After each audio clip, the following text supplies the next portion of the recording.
Commission meeting. It is Wednesday, July 10th. It is 4 o'clock in the afternoon. I call this meeting to order. I would like to welcome and invite Mother Abby Moon, the Associate Rector for Outreach, Children, and Adult Education at St. John's Episcopal Church, to provide the invocation. If you'll please stand and join me. Let us pray. Gracious God, send down upon those who hold office in this state, the city, and this county, the spirit of wisdom, charity, and justice, that with steadfast purpose they may faithfully serve in their offices to promote the well-being of all people. All this we ask in your name. Amen. Amen. Will you please join me in the Pledge of Allegiance? I pledge allegiance to the flag of the United States of America and to the republic for which it stands, one nation, under God, indivisible, with liberty and justice for all.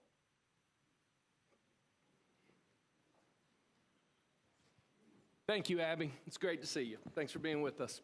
Mr. City Manager, do we have any agenda modifications? Yes, sir, Mr. Mayor. Materials have been added to item 1306. Item 9.10 has been pulled from your consent section and renumbered as 10.01 for your discussion, as well as the attachment to item 15.05 has been updated. That's all the modifications. All right. Commissioners, any questions on the modifications? Excellent. We are on presentations. I will be moving to the podium.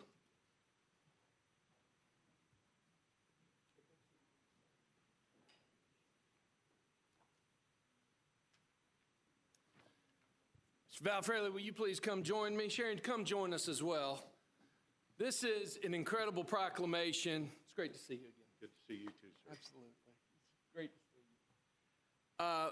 As we just celebrated the 4th of July across the nation, it's my honor today to present this proclamation to my good friend Val on behalf of American Legion Post 13 here in Tallahassee that just celebrated their 100th birthday.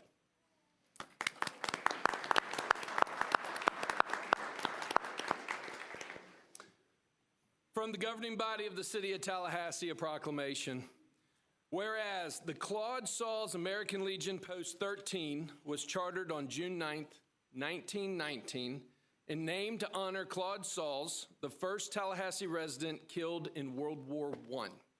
And whereas Post 13 has served the honored veterans of the Tallahassee community from their location on Lake Ella since the 1920s, and whereas on February 28, 1946, Post 13 passed a resolution renaming the post to the Sauls Bridges American Legion Post 13 to honor Ben H. Bridges, Jr., the first Tallahassee resident killed in the fighting of World War II.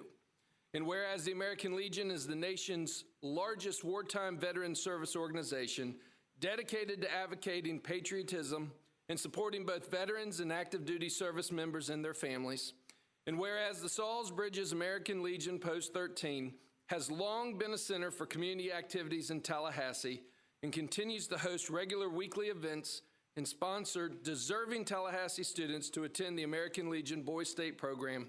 And whereas on June 9th, 2019, the Sauls Bridges American Legion Post 13 celebrated its 100th year anniversary of serving veterans and their families in the Tallahassee community.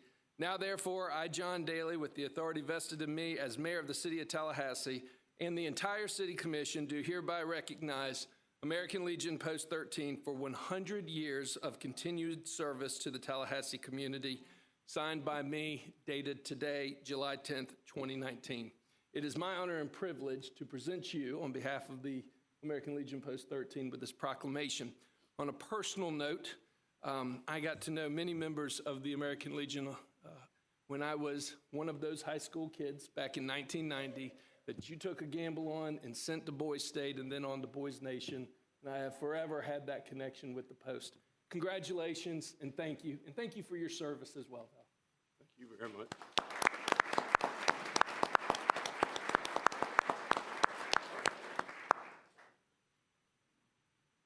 I'm very happy to receive this proclamation. We'll get it framed and have it on the wall. and they'll be amazed at who it is that signed it someday.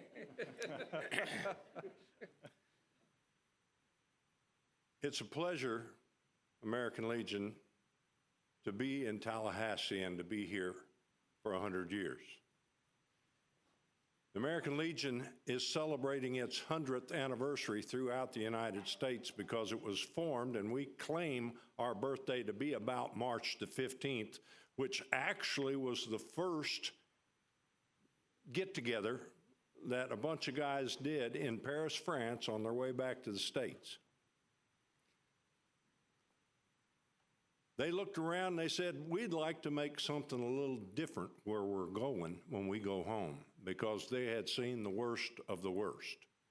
I mean, warfare left over from when they'd just line up and shoot straight at each other, because that's just about what was going on very often there in France at that time. They came back to the States, they had another caucus, and then off they went with different places, getting and starting different conventions, and the State Convention of Florida got started after several of the different posts came into being, and ours was started on June the 9th in 1919. The first 37 names on that charter, some of them just drip off your mind as you think about them.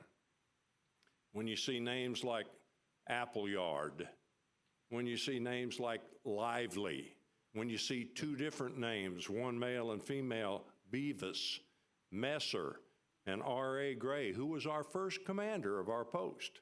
And you may know him because he was Secretary of the State here for, it seems like, forever. But he was our first commander of a Post 13. So it's with real pleasure that you've recognized us, and we thank you for it. And come see us. There's a few things that go on down there. Not only Boys State, but we've got a baseball team that's going after its 5th year in a row as state champions. We like it. Thank you very much. You want to come join us? Once again, Commander, thank you for all that you do for this community and for the post as well. Why don't we get together for a picture real quick?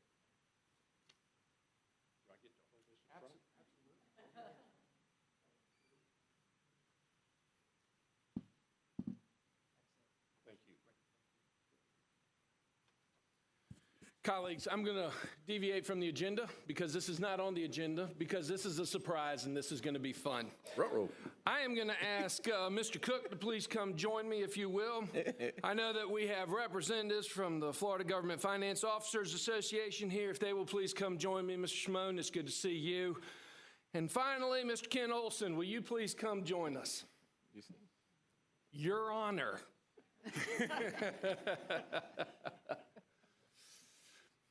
One thing that we're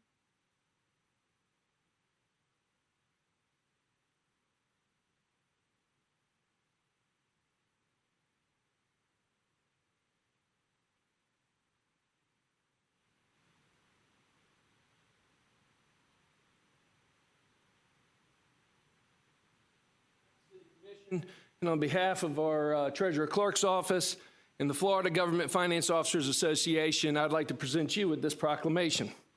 From the governing body of the City of Tallahassee, a proclamation.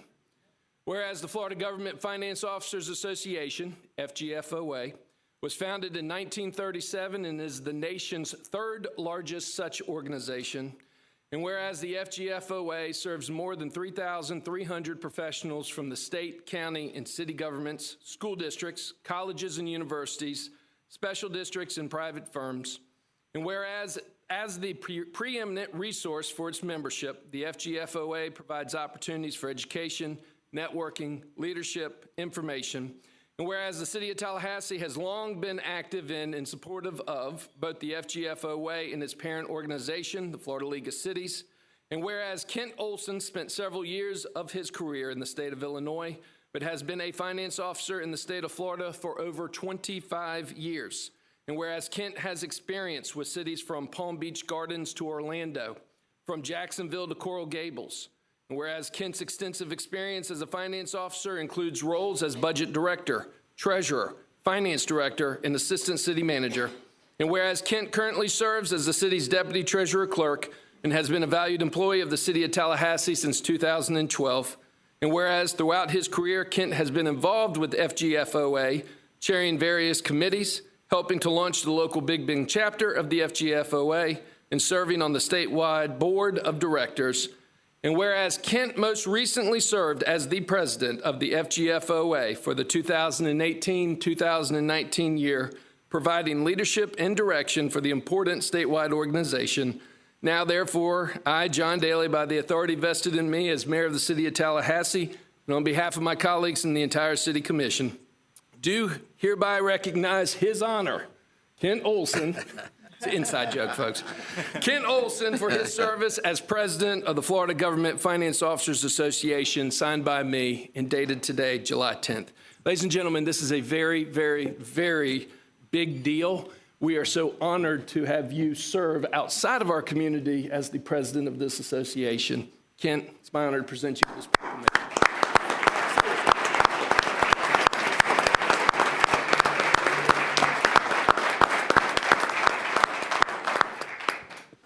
I guess they wanted to test my extemporaneous speaking. The inside joke first. In Illinois, the mayor of Chicago is often referred to as Your Honor. And having been in Illinois the first 33 years of my life, it just becomes something that comes to mind easily. So when I've referred probably to every mayor that I've served in my career, at some point I've called him Your Honor. And obviously, that is not something that is commonly used in the state of Florida. So drew a little bit of humor and teasing at our last meeting. However, as the mayor mentioned, I was active actually on the Illinois State Board of the GFOA there.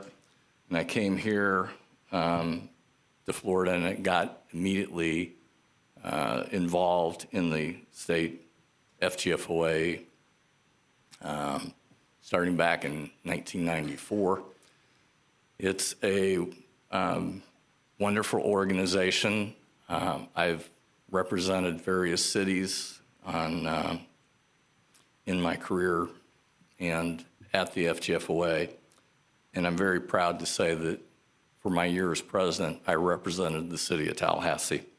So thank you again, Mayor. I'd like to give special thanks to my boss, Jim, who has allowed me to be active in the FGFOA, and without him, I would not be here at the podium right now. Thank you. Thank you. Appreciate it.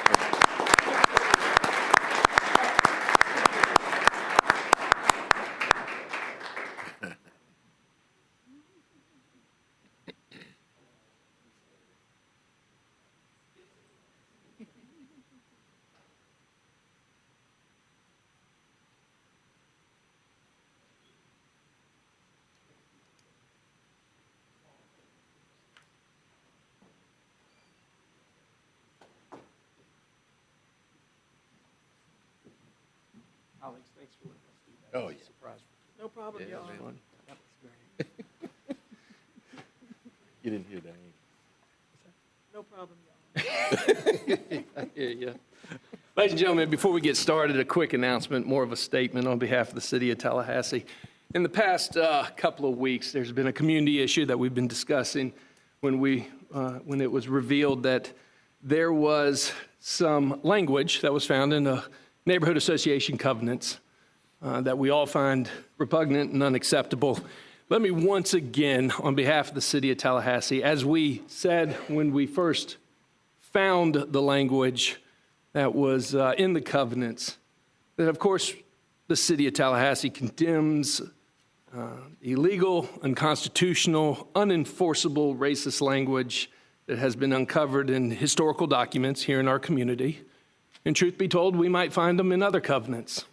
But this city is committed to working with this community, in particular with the community task force that has been put together and moving forward to find solutions that we can all wrap our arms around and move forward. We work diligently with all members of this community and with our legislative delegation to find resolution. And I feel it's important that we go on the record at this city commission meeting as well, although we have been saying it over and over and over again. We do not stand for that type of racial injustice language in any legal document. With that, let's move on with the meeting. Do we have any other announcements, Mr. City Manager? No, sir. All right, we are at the time for citizen input on agenda items. If you have the opportunity to stay for the agenda item, of course, we would love to have you present and speak at that time. If you do not think you will be able to stick around for the agenda item, by all means, we would love to have you speak here. Once again, as we say at all of our meetings, we like to conduct ourselves with the utmost respect for all of us in this room and everyone that is listening, and for all citizens of the city of Tallahassee. And I ask that as you come, and please present before us, and of course, we'd love to hear what you have to say. Let's all set the example for everybody here in the city of Tallahassee as how we conduct the business. With that, Mr. Clerk, how many speakers do we have? Usually you ask for a yes or no, and no, you ask, I'm going to say about 15. Okay, let's start. The first speaker will be William Blend on item 1307, which is approval to negotiate and execute a contract for external auditing services. Speakers can approach the microphone here in the center of the room. As you begin your remarks, if you would give us your name and address, we will have 3 minutes for each speaker. The light that you're looking over as you look at the City Commission will be green. It will turn yellow when you're at 2.5 minutes, and it'll turn red at 3. I can speak to this item when it comes up on the agenda. Wonderful. I'll be here. Thank you. I appreciate it. And then we have a number of speakers on item 1305, which is analysis of tree-related committees and tree preservation and removal regulations. I believe, Mayor, all of our speakers are on this particular item, so I'll begin with Lowell Hill. Okay. We'll be followed by Leanne Boone. Good afternoon. It's great to see you. Hi, Thanks for coming. My name is Lowell Hill. My address is 4976 Moore Pond Road.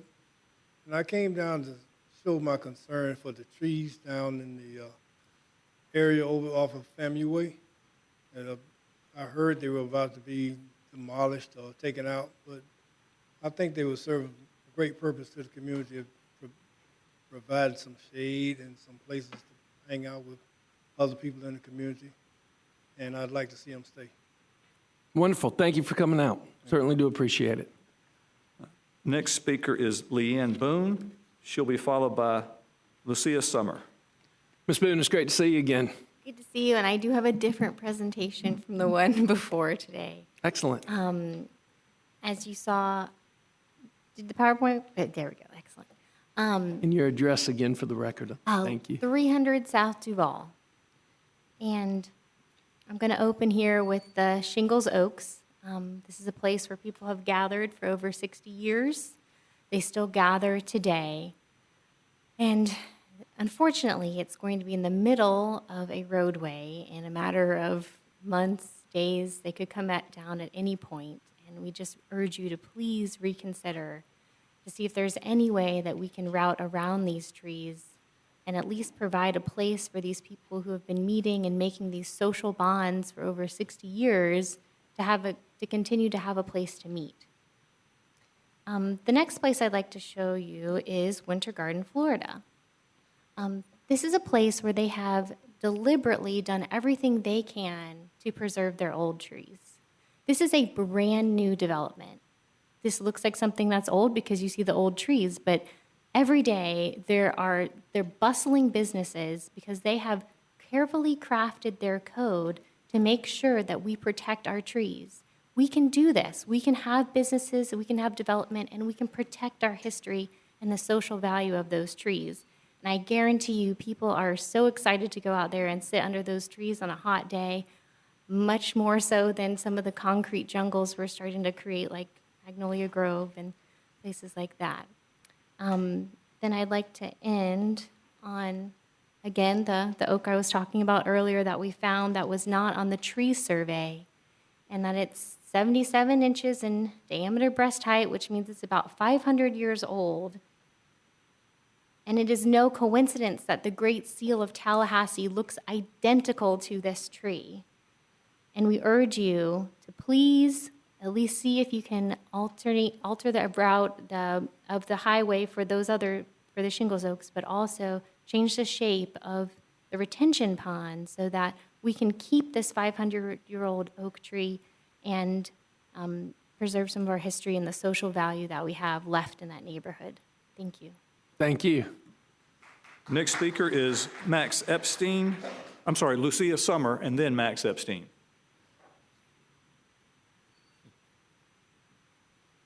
Summer, it's good to see you. Hi, thank you.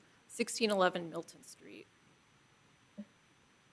I wasn't going to speak today, actually, and then I learned that that 77-inch oak tree that we discovered was not on the city tree survey belonged to Mr. Morris Benton Sr., who lived in this house right here that you see. And the house is now gone, of course, and you can see the tree right behind his house. And then I learned that Mr. Benton passed away this winter on the same day that my mother passed away, February 8th, 2019. My mother was born into a working-class family. Her father died when she was only 14. So her mother, my grandmother, struggled to make ends meet for her 3 children. My mother always cared about social justice, and I know she would want something about Mr. Benton's story to be told. Mr. Benton was 88 years old and disabled, and you can see the ramp in front of his house. Before being forced to leave his home, he told his son, "I just want to die at home." He died only a few months after having to move.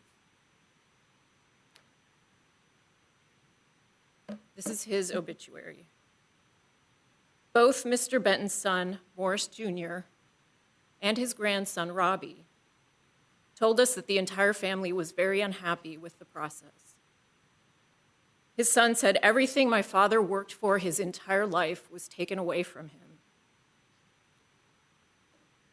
Robbie told us that the family would like this tree to be saved, all the trees saved, in fact, but they would like this one to be called the Benton Oak. The people who have lived in Boynton still called it sacred ground. It was a safe space, low crime. Many of them have said they want the trees saved because they're all we have left. Yesterday, Wayne Tedder told us that the plan cannot be redesigned because it was a complicated process involving city and county staff for many months.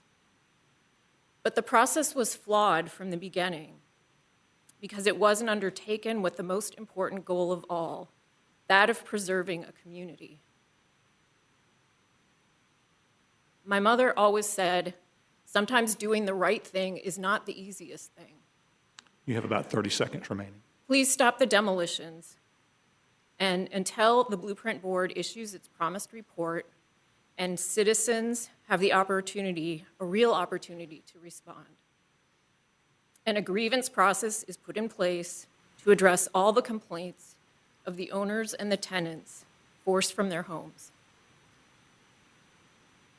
No legislative body is bound to the acts of a past legislative body. Plans change all the time. You can be the ones to do the right thing. Thank you. Thank you. Next speaker is Max Epstein. He'll be followed by Ann Bidlingmeyer. Mr. Epstein, good to see you, sir. Okay, so first of all, I'd like to say... Give us your name and address, please. Oh, yes, Max Epstein, 1001 San Luis Court. Thank you. I'd like to say thank you to the commissioners and the Blueprint Board last week for setting up an investigation in the grievance process into what happened and to look at affordable housing. And I listened to the resilience plan today, and everything resonated with me, and I care about this community. I don't think that this project follows that. So I'm going to show you this picture. This is the plan. We actually had to do a public records request for this plan. It was not on the TalGov website or Blueprint website. And as you can see, the road and the pond touches every single parcel of land and home here. This is 909 Still Court. It's been mentioned 34 times in the Tallahassee Democrat. And one of the processes that Blueprint's supposed to follow, and we met there actually yesterday, and many of the Blueprint people there had never been to this location before. They're supposed to look at the history and culture and put a marker. There's no one from this neighborhood on that committee. They were asking us about the history of this neighborhood, which I think is wrong. This is the Shingles Historic Cultural Site. This is where the large oaks are. This is where people have gathered, like we said, for a long time. There's no reason why this road has to go through here. The road can go around to the back. I'll show you that. I'm running out of time. Looking at the numbers, we spent $4.475 million to buy this neighborhood. Only $127,000 went to rehoming and moving expenses. And if we're serious about replacing affordable housing when we take it, look at this. $28,000 was paid for a lot there. Growth management says about $30,000 to rebuild. I think that's low. Plus 23 homes, that's at least $5.4 million. So the true cost of this project is $10 million. Now, I've looked at this. I'd like to see this road rerouted back behind this neighborhood. Everything in pink there would be saved. The Shingles meeting spot, put, checkers, actually put some money in here so people can enjoy this area, even if we can't move the pond. And Autumn Calder has said, okay, we can work on this. There's a way to turn this into a beautiful park for everyone. Everyone can enjoy this. I've had the most frank discussions about race and inequality here. I don't want to lose that when people leave. Look at this. 2.5 minutes. Thank you. This is the road. If you look, there's a cleared lot to the left.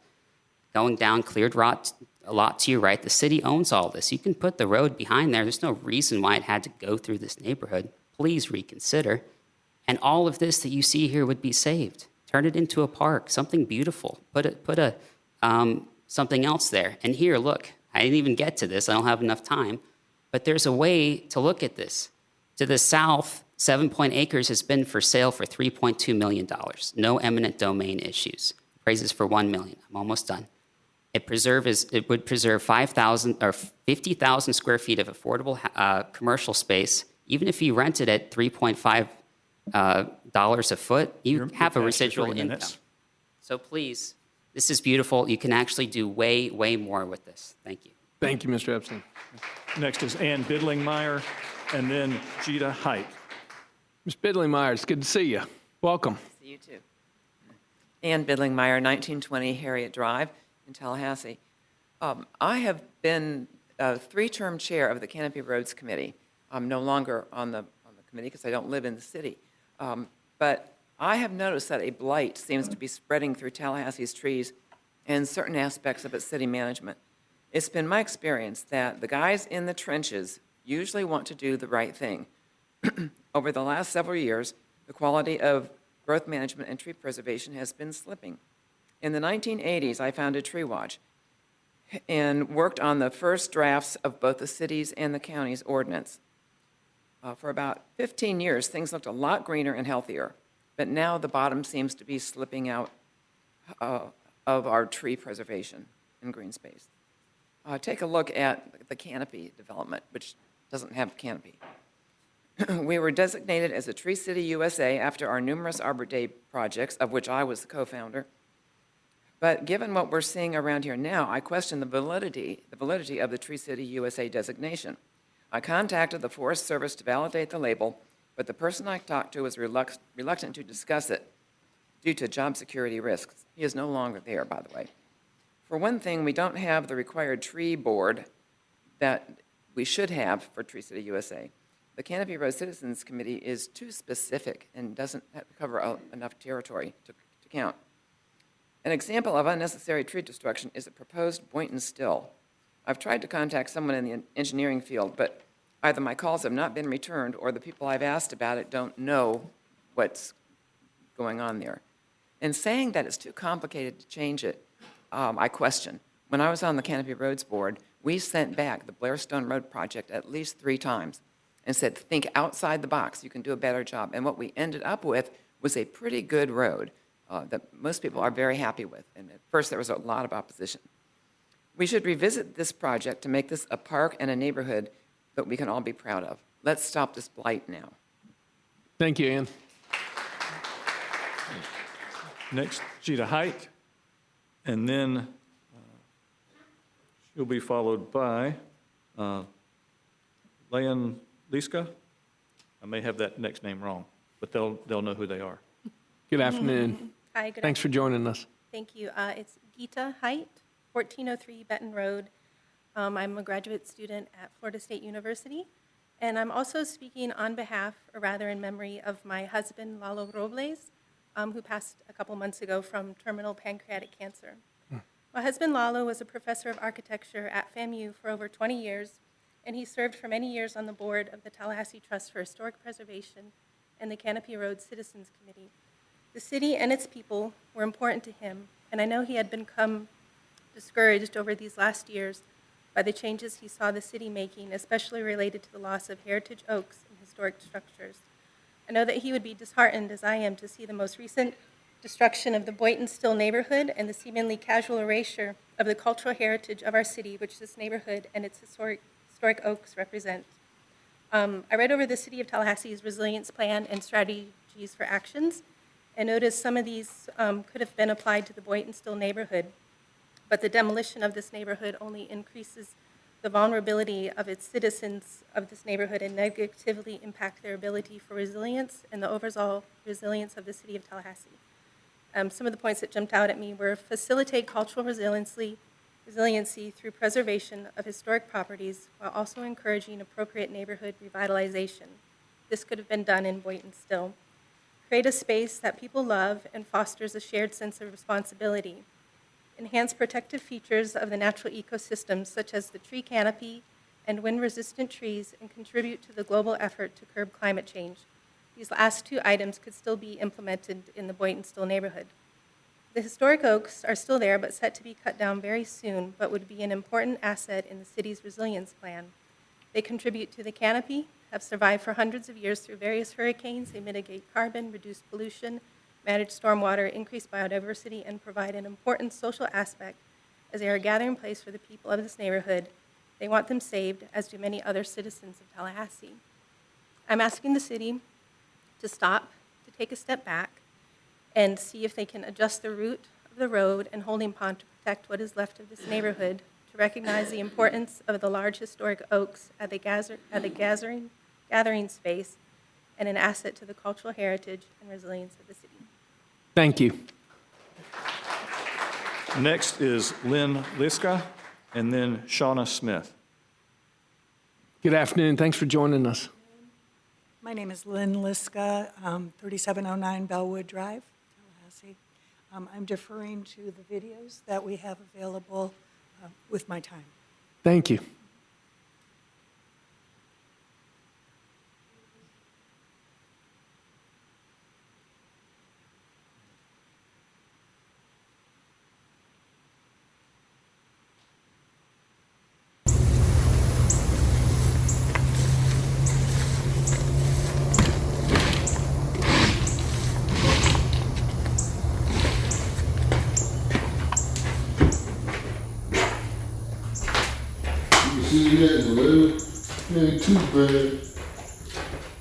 Could have used some help, but hey, there's a toilet, there's a shower, washer.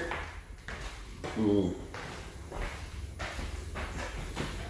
And this is one of the oldest houses here, you said, right? This looks like something I would live in. You know? There's water. Yeah, they got water stuff. Yeah, they kept telling us that there's no water, no sewer, that they're just shacks. That's an outlet. So I don't know what to say. And that don't look too bad. No. You can throw some carpet down in there and paint that and do it though. No, that wouldn't have cost more than probably $10,000 or $15,000 to make it Probably look had to put beautiful. that. You get your air conditioning in there. Yeah. Citrus, you'd be good to go. Right. You don't want nothing there. You know how much it's going to cost to build something like that now? Something that size, new construction, is $150,000 or more, Right. depending on the land. And you're telling me you can't invest, the city couldn't invest $10,000 or $15,000 into that and make it sparkling and beautiful for that person who lives there? Yeah, that is.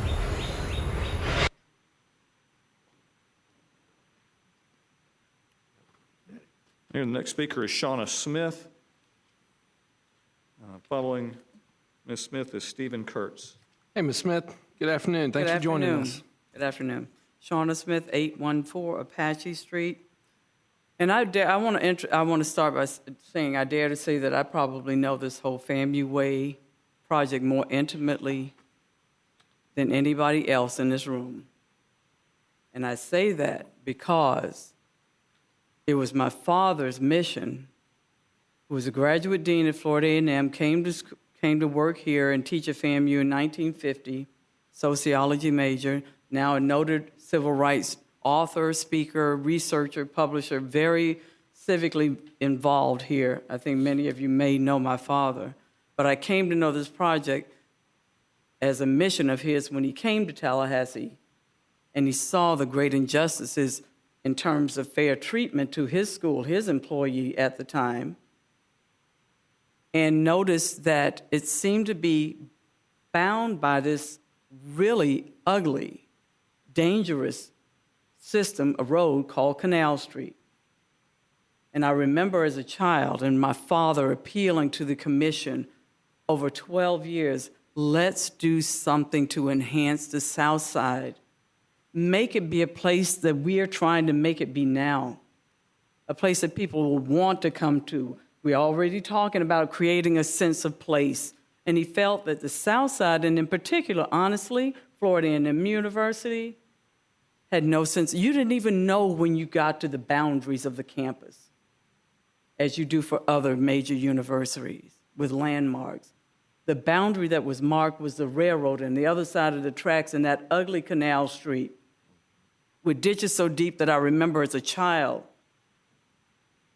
cars driving off in it, people drowning in it.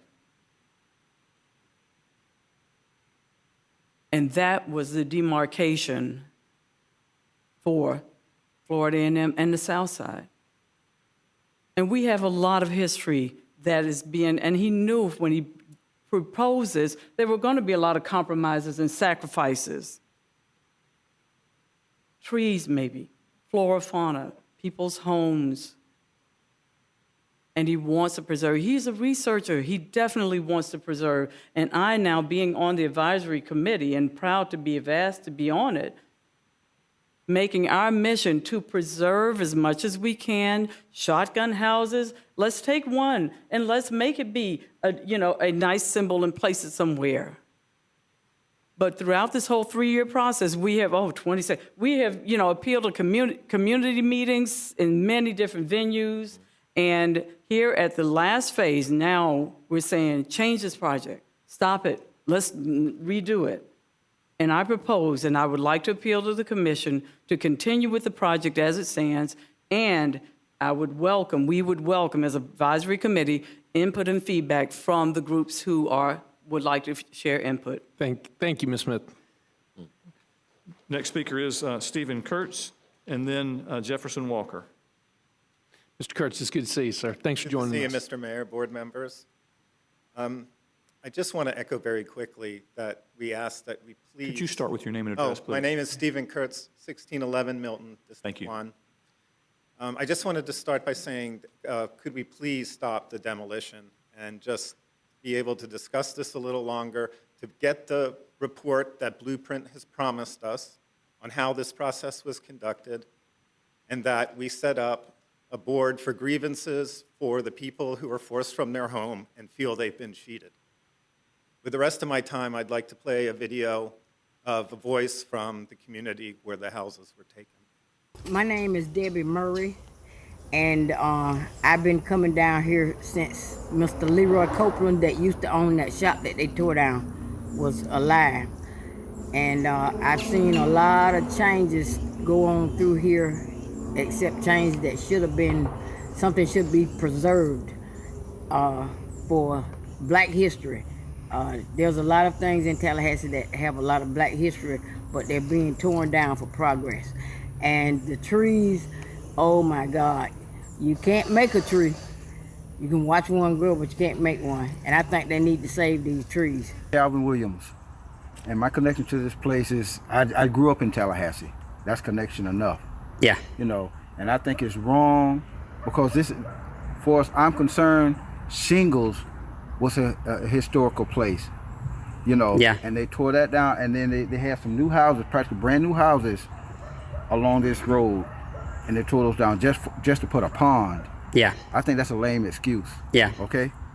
They had many other options right. that they could have done. Put a pond over, tear trees down and put a pond over in Bedden Hills or over in those rich neighborhoods. Yeah. You know, instead of always want to tear down and make excuses for the south side of town. Yep. You know, so it's just an excuse. Because I thought that it was a big issue with trying to save the trees. Now you want to cut an oak tree down that, I mean, that's been here for what, maybe a century or so? We know that the large one's probably close to 500 well, okay, years. Then. Yeah, exactly. Okay. Yeah. Okay. Absolutely. Just yes. to put a pond. Yeah. Okay. For what, the ducks? Because we can't swim in it. Right. How many people have I said that we rely on the shade in this area exactly. from the trees? You know, because like I said, like I was saying, Shingles is an historical site. Now the people have, since they've torn Shingles down, they have to sit up under these oak trees in order to have a good time. Yeah. You know, to mingle. Yeah. You know, so I think that's just a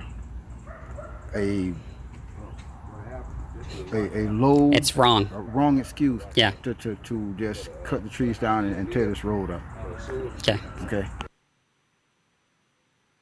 Next speaker is Jefferson Walker, and then Larry Tite. Good afternoon. I'm Jefferson Walker, a.k.a. Chief Walker. I want to say that I support the preservation of the trees. I migrated into that community. For those of you who don't know, Henry Shingles owned a restaurant called Shingles Restaurant, and he cooked the best mullet and chicken. And on Friday afternoons and weekends, people would go down and enjoy Shingles. Now, I migrated into it, and I bought some property on 921 Steel Court, which is right next door. I knew Mr. Benton, Mr. Shingles. I know all the players. This is a great debate, But I think the city should consider, and I wish that you would consider, maintaining those trees and going with the plan that Max presented, or at least looking at it, and coming up with alternative plans and try to preserve that community. Now, when I bought that property, I bought 2 lots there. There was a big oak tree in the center of the lot, and I built a shop, a 3,000 base square foot shop that you probably heard mentioned last week because I couldn't appear. There was a big oak tree right in the center of my property. And the city told me, and I use this broad term, the city said, build your shop around those trees. And I said, well, my shop is going to be 30 by 50, and I had a plan, and I said, I can't build around the trees. If I could, I'd just build it around the trees and have a tree in the center of my shop. Of course, that wasn't feasible. So they finally agreed to let me cut the tree down. And what they did was they required that I purchase 24 trees to replace my tree. 24 trees to replace one tree on my property. And I did. I planted one tree, which would be to the left of my property if you're looking at it. If you're going down Steel Court, because Shingles sits right there in the center. Steel is to the right, and Miles is still to the left, Miles is to the right. So I planted one tree there now, and that tree is probably, I planted that tree in 1987. And that tree now is probably this big. So I support the preservation of the trees. I believe in progress. And I think that you if this committee will consider that, I would be very, very appreciative. And also, I would like to petition for you to take a close, critical, and analytical look at the compensation that each person received in that process in that particular area, and make sure that fairness and equity exists in terms of compensation for those who are affected. Thank you very much. Next speaker is Larry Tyke, and then Linda Miklowitz. It's good to see you. Thanks for coming out. Thank you. My name is Larry Teich. I live at 2224 Pontiac Drive. And I'm also someone who believes that the destruction of the Boynton Stills neighborhood was done wrong. The process was flawed. The notification process was inadequate. The eminent domain process was done faultily as well. But I'll yield the rest of my time to show another one of the videos of someone who lived in that area. My name is Andrea Humos, and I'm a native of Tallahassee. I've been here forever. I'm 61 years old, and this is the area that I remember as far as the chicken shingles was here and everything. Yeah. And it's an area where all of the people, such as retirees, veterans, and whatnot, they get together, they sit down and hang out, play cards, and just, it's a good place to be because it keeps them out of trouble. It keeps everybody, you know, in a good place. And I think they ought to take the area and turn it into a park, a sitting area such as you see right now. But it'd be very nice if they could, you know, create and save this. And save this, because it does have a lot of historic value here. And particularly the oak trees and everything, I think they ought not be cut down, even though they say they are going to replace them, but still it doesn't amount to what we have here. And if they could just really reconsider and make this into a social gathering place such as a park. Right. I totally agree with the young lady right here. I think it'll be a nice place for us to just chill out and just like we want to get together and act abundantly, and then, you know, just chill and relax. After we get off of work, this is what we want to do. Is when we get off of work, we want to relax, and then we don't have to worry about too much of stuff. Just get back and relax. Yeah, this is safe. All races coming in one unit. Yes. All races coming in one unit. Yes, this is the roundabout that's up in the corner. Right now, it goes straight through the neighborhood. This is Shingles right here, and these are the trees right here, and this is the middle of this intersection. So what y'all gonna do with that? Well, there's no reason why the road should go like that. Go behind it. Why couldn't go straight? Why we can't go straight? Right. Why? Okay, put this on tape. Right Yeah, exactly. Why the road can't go straight? Still in trying to. It can. That's the answer. It can. They just decided, for whatever reason. Yeah. As a citizen myself, and I speak for whatever. Let it go straight like your design is excellent. Thank you. I like that. I like your design right there. It's excellent. And keep it. So, but still, say for instance, they're gonna do anything for it. Just make it like a little park around here. Right. So we can still hang around and chill. Like, you know even moving the road back here saves this entire area. Every structure that's still left, the park, the trees. That's right. That's right. Hey. Yeah, man. We go with that. Next speaker, Linda Miklowitz, and Mayor, we have her and 4 more speakers, so we're down to the last 5 speakers. Linda Miklowitz, and then Dolores Harpool. Ms. Miklowitz, good to see you. Good to see you. I think I'll pull that down a bit. I'm Linda Miklowitz, 2542 Arthur's Court Lane, Tallahassee.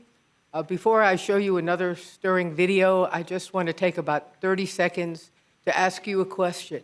And that is, the City Commission has worked so hard to set a goal of 2035 to reduce carbon emissions to 0. It's working so hard to stop stormwater flow and flooding. So you cut down really big patriarch oaks in the Cascades area. I watched them at 7 p.m., and a guy in a little bulldozer just like driving around and practicing how he was going to knock them down, and the Firestone building, which was an icon for Art Deco. And the next morning, they were all gone. And now you're looking at giant oaks that you want to destroy in the Boynton Still area. And these trees are amazing. They absorb so much carbon dioxide and give out oxygen. And they absorb so much surface stormwater. And you're defeating your goal of trying to solve these problems by cutting down all these trees. I've got a link to a New York Times article from this week explaining how forests can solve our carbon problem. Talking in hundreds of gigatons of carbon being absorbed by forests. So think of the trees and think of them as working for us to solve our flooding and our carbon emissions, which will cause this whole area to be flooded with water, and we'll be walking around with water around our ankles in about 20 years. So thank you, and with further ado... My name is Lowell Hill. I grew up in this community, and I've been living here quite a long time. But I sure hate to see these trees go. And if you want to do something, you can work around the trees, because these trees mean a lot to a lot of people that used to live in this community. My name is Danny, and I've been down here just about all my life. And I was down here with Mr. Leroy Copeland, had his shop, always fix my cars. Just come to the chicken shack, enjoy the food and everything. And we still hang out down here, and I just want the trees to be saved. And it's a part of our history. And I'll be glad for somebody to speak on my behalf, and I'll be thankful that they won't cut the trees down to save the birds, the trees, and the cats and everything that's around here. This is Robert Davis again, over here at Shingles Chicken House. Well, Shingles Chicken House used to be at. But they're talking about making this a park. What they can do, and the reference is, don't touch the trees. Make this a substation for the police department so they have less response time. Yeah. At the Holton Street. Then make this area over here a parking lot for the police. Yep. That way, it'll take the... There's just a little bit left. My name is Lowell Hill. Can do, and the reference is, don't touch the trees. Make this a substation for the police department so they have less response time. Yeah. At Holton Street.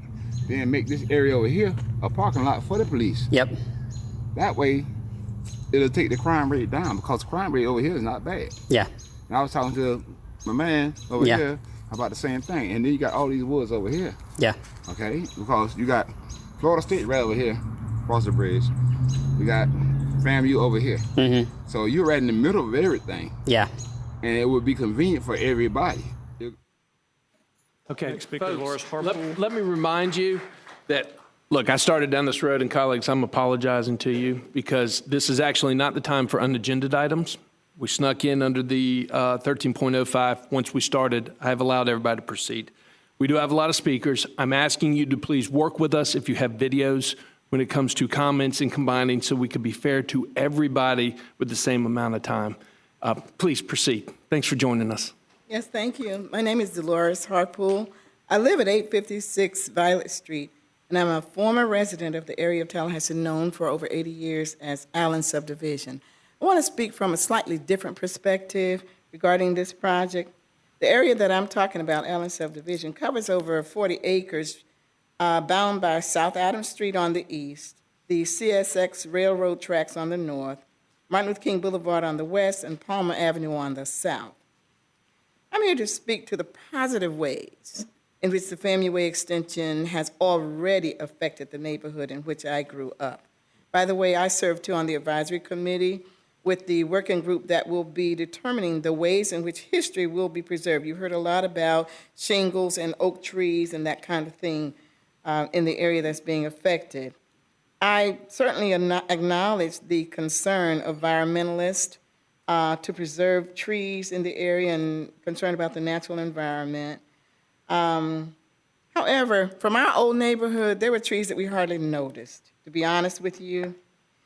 Besides, more trees now have been planted in our area, and we now actually notice trees and their value and their beauty in the Allen Subdivision area. We can clearly see the benefits of replacing some trees, not all, but some trees and other objects for redevelopment. And we can see the positive ways that enhancements in the area have really benefited the masses of the people, not just a handful, but the masses of the people, not only within the area of the immediate neighborhood, but within the city, within the state, across the state.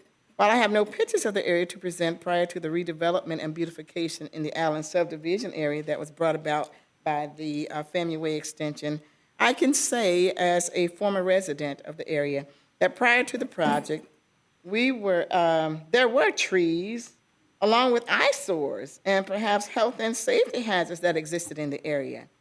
Before the Family Way extension, in some blighted parts of the neighborhood, there were abandoned, dilapidated houses, businesses, trash and debris-filled open fields, and of course, some trees. However, the Blueprint project provided beautifully apportioned, well-designed landscaping, including newly planted trees, modern lighting, ergonomically designed benches for resting, relaxing. I myself go back to the old neighborhood to meditate and reminisce. You have about 15 seconds. 15 seconds. Okay, bottom line, to date, the project has brought great benefits as well as renewed sense of pride to the Allen subdivision area. We've waited for some time for historic markers to come up in the area, so we beg you to please move forward with this redevelopment project. Thank you. Thank you, Dolores. Next speaker is Teresa Wells.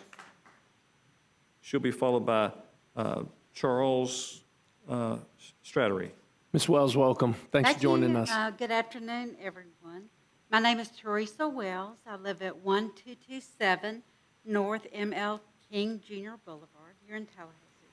I've been asked to read a statement from the Leon County Democratic Environmental Caucus. Our chair, John Hedrick, could not be with us, so I will speak for him. The Democratic Environmental Caucus of Leon County objects to this continuing arboricide occurring in our community. We thought that lessons we learned from the loss of trees at Cascades Park would prevent this from happening again in our community. People should never be displaced if there are other viable options. No legislative body is bound to the acts of a past legislative body. In light of this, we ask that you put this matter on hold so that alternatives may be considered. We oppose the destruction of fragile communities and the heritage trees at risk in this project. We ask that you reevaluate any existing approved impending projects with these values in mind. I will just add, as this process moves forward and changes are possibly made to how we proceed with projects of this nature, we would appreciate having input. We're very interested in how we move forward. And this statement was read prior to the Blueprint 2000 meeting. The position has not changed, so I was asked to read it again. Thank you so much. Next is Charles Strattery, and then Jan DeCosmo. And Jan DeCosmo is our final speaker on the item. Wonderful. Thank you so much. Good afternoon, Mayor, Commissioners. My name's Charles Stratton. I live at 964 Rose Bay Court. I'm an eminent domain attorney. I moved to Tallahassee in 1979 to work for the Department of Transportation, acquiring property all over the state. After I left the department, I've represented property owners and condemning authorities all over the state. I think the fact that people are here today with problems about the way this project was planned and how it's being carried out shows that there's a problem with Blueprint 2000 and its processes for planning and executing projects. And that's something that should be looked into. There's going to be more of a problem because I know there's a project plan that's going to go through the Providence and Callan neighborhoods. And at some point, a few years back, the city decided that it would not comply with state and federal relocation and has cut the relocation for the people who are displaced. And that's going to be an even bigger problem when you get across like Bradford Road into Callan and Providence. My wife, Susan, was very involved in downtown for a long time, and she sent me a text. She couldn't be here today that she wanted me to read, and I'd take too long if I did that, but I will tell you that one of the things she said to me is that she just read an article about a 500-year-old oak tree in Texas, the biggest oak tree in Texas. It's not as big as the oak trees out there. When they tell you that the tree's a 77-inch diameter, do you know how big around it is, what the circumference is? Over 20 feet. These are big trees, and the trees should stay. The DOT saved oak trees on Mahan Drive when they built Mahan Drive. The county saved an oak tree, worked with one of my clients, and I worked with the city, or pardon me, with the county and the county people, and we saved a huge oak tree out there. It was 74 inches. It was about the same size, a little bit smaller. One of the things that the city could do, and Blueprint could do, that I learned about when I worked for DOT and that we've done before is, if there are oak trees that have to go, and of course sometimes there are oak trees that have to go. There's a ship in the Boston Navy Yard, Old Ironsides, the USS Constitution. It's made out of live oak wood from southern states. They look for wood all the time for that ship. And if those trees are going to come down, somebody should call the Navy first at the Boston Navy Yard and tell them to come down, take a look at these trees, and see if they can at least use them for something instead of them just being torn down. I had the opportunity to go out to the neighborhood and meet with some of the people the other day. And I would suggest that all of you that you go out there one afternoon, meet with the people who hang around at Shingles, just look through the neighborhood, saw a fig tree with a lot of birds on it. If you listen to the videos, and a lot of the videos you hear the birds singing out there, there's a lot going on out there. And the city had a sanitation plan over there, and it's gone now. Why don't they put the retention pond over there? You're at 2.5 minutes. If somebody had been thinking, you know, we've got, I don't remember how many acres it is, but a big piece of property right there that's been cleared.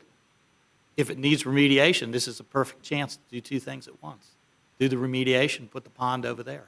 Leave some of this property alone. Leave the people in their houses. Help them fix their houses up if they need fixing up. It's actually a very nice community. They've torn down a lot. They keep regentrifying and moving south. And, you know, that's fine. But people need a place to live, too, that's affordable. Thank you. Thank you. Jan DeCosmo, and I had an additional speaker, Benjamin Alexander, to follow her. Hello, I'm Jan DeCosmo, 2205 Jim Lee Road. Welcome. Thank you very much. As someone who taught at FAMU for 37 years and who currently has a nonprofit organization in Railroad Square and who is sponsoring a festival in November right along the FAMU Way Market area, I love it. But you guys are such a thing as sacred space. This huge oak tree, these grounds are sacred. We can't cut down everything. We've got to save the ones that are special. And believe me, this place is special. And I'm speaking now on behalf of over 750 members of our Facebook group, Save Historic Structures and Heritage Trees. And I'd like you to look at the tree. Go out there and stand under it. You will have a religious experience. Thank you. How old do you think this tree is? 600. 600 years old? I mean, we can't tell without a core, but they don't get that big overnight. And this is a healthy tree. This is one of the healthiest trees, large oaks you've seen around. Is that? They're calling a lot of healthy trees sick and cutting them down. Yeah. It's a racket. But these trees, I mean, if this is in New Orleans in Central Park, they're propping them up for telephone poles. Yeah. And they have 800, 900 year. This looks like the 900-year-old tree from Central Park in New Orleans. Yeah. This is a magnificent tree. This doesn't have any props or anything. No. This is standing It's healthy. by itself. And this will outlast any tree and any hurricane. I mean, any building here if a hurricane came through. Yeah. Biloxi, that's the only thing that was left. Now, these are monuments. Yeah. These trees have been here since about 77, 78. And they've grown to where they are now. This be the chicken shack here. And we don't need these trees to be moved. Yeah.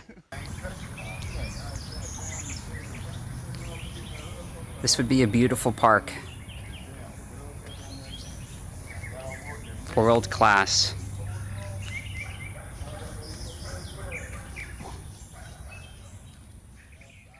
Our last speaker? Last speaker, Benjamin Alexander. Mr. Alexander? Okay, moving on. We're on the consent agenda item. Excuse me, we're on appearances by city commission appointed boards and committees. And Do we have any appearances? No, sir, Mr. Mayor, we do not. We're on the consent agenda item. I know one item of the consent agenda has been pulled. Is there a motion for the rest of consent? Move consent, Mr. Mayor. Second. Properly moved by the Mayor Pro Tem, seconded by Commissioner Bryant. All those in favor signify by saying aye. Aye. All those opposed? Passes unanimously. We're on 10.01. Mr. City Manager. Mr. Mayor and Commissioners, item 10.01, previously numbered as item 9.10, is an authorization to accept an $8,800 grant from the AARP Foundation for enhancements to the Greater Bond Neighborhood Linear Park. We recommend your approval and acceptance of this grant donation and to amend the current budget as necessary. Mr. Mayor Pro Tem, you're recognized. Thank you, Mr. Mayor. I would move the item, and the only reason I had it pulled from consent is because I thought we ought to highlight the contribution from AARP towards our effort to revitalize the bond community. This will be in addition to what Blueprint has already committed to improve the bond community by extending the linear park. And I just wanted to bring attention to that in case there are any benefactors out there who might want to also do what AARP has done in donating this kind of money to preserving a historic African-American neighborhood on the south side of Tallahassee, and to partner with the city in extending this linear park to the FAMU Way thoroughfare. And so I would move approval of the Mayor Pro Tem has item. moved staff recommendation for 9.10, renumbered, and there's a second. As the newest member of AARP, Second to the motion, you are recognized, Commissioner I second that Williams-Cox. motion. Any further comments? Seeing none, all those in favor signify by saying aye. Aye. All those opposed, passes unanimously. We are on item number 12, Introduction of Ordinances. Madam Attorney? Excuse me. 1101, sir. Yeah. City excuse me. appointments.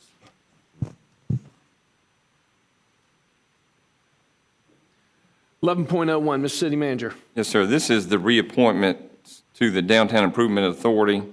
The recommended action is to reappoint Ms. Claudia Devant with a term expiration of June 2022, and also to reappoint Ms. Cynthia Tunnicliffe with a term expiration of also June 2022. Commissioner Matlow, you are first of all, are there any public comments on this item? No, sir. Okay, you are a representative on Downtown Improvement Authority. You are recognized. Thank you. On this item, I just wanted to point out we've had a citizen come and speak at the DIA and express concern about the lack of diversity on the board, and I think it becomes a little bit hard because it's limited to downtown property owners and business owners. I'm supporting the appointments today, but I think as we look for the next appointment that I think is coming soon, that maybe the city can assist in locating some other people who would be willing to serve so we can help diversify the board. You are our point, and we look forward to you working with the executive director and bringing recommendations. Absolutely. Sounds great. Is that a motion, by the way, Commissioner Matlow, for the item? Yes. Okay. All right. Second. Commissioner Matlow has properly moved the item, seconded by the Mayor Pro Tem.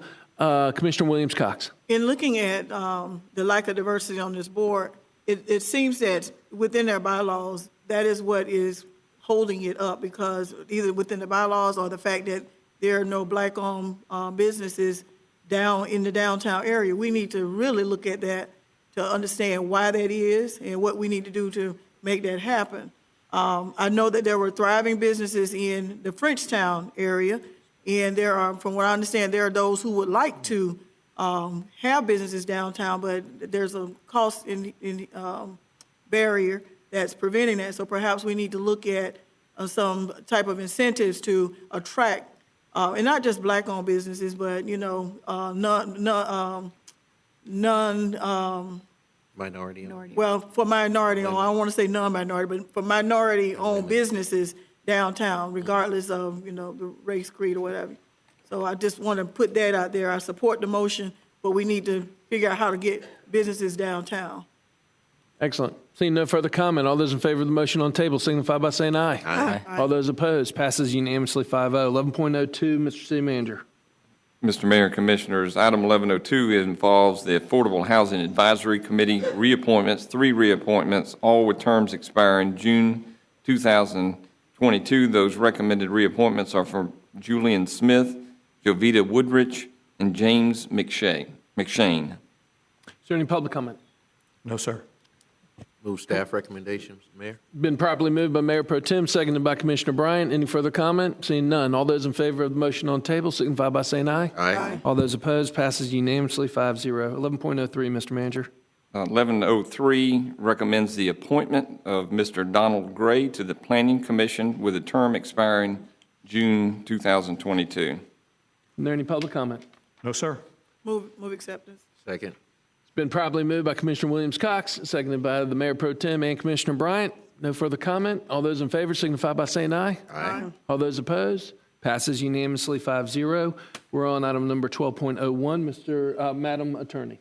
Mr. Mayor, if I can interrupt one second. We did have a speaker. I know you just voted on 1001, but Talitha Edwards, I think, had a comment, and they were bringing the card from the back, and I didn't get it at the moment. I didn't know if you wanted to hear from her real quickly, or... Ms. Edwards, we did just officially vote on the item. Would you still like the opportunity? I'm sorry that our logistics did not get your card in time, but you're more than welcome to speak on the item.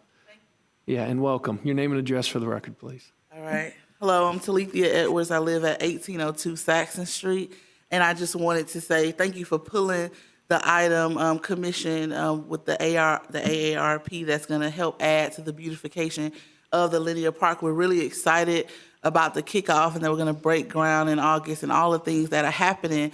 And, you know, as I sat back there, I heard a lot of this conversation about the community, the area that's like right adjacent to Bond, and yeah, I was thinking about it. I rode over there, and I was looking, and I heard the lady when she said, if you go stand up under the tree, you'll have a religious experience. I have a religious experience every day I ride down the streets of Bond, right? Where there's over 3,000 people that live in the area that are housing insecure, that economically have disparities. Our school is failing, and I love the passion of the people that are here advocating for the trees in this historic community, but I urge them to come alongside of us and bring that same passion to advocate for a community where people are living.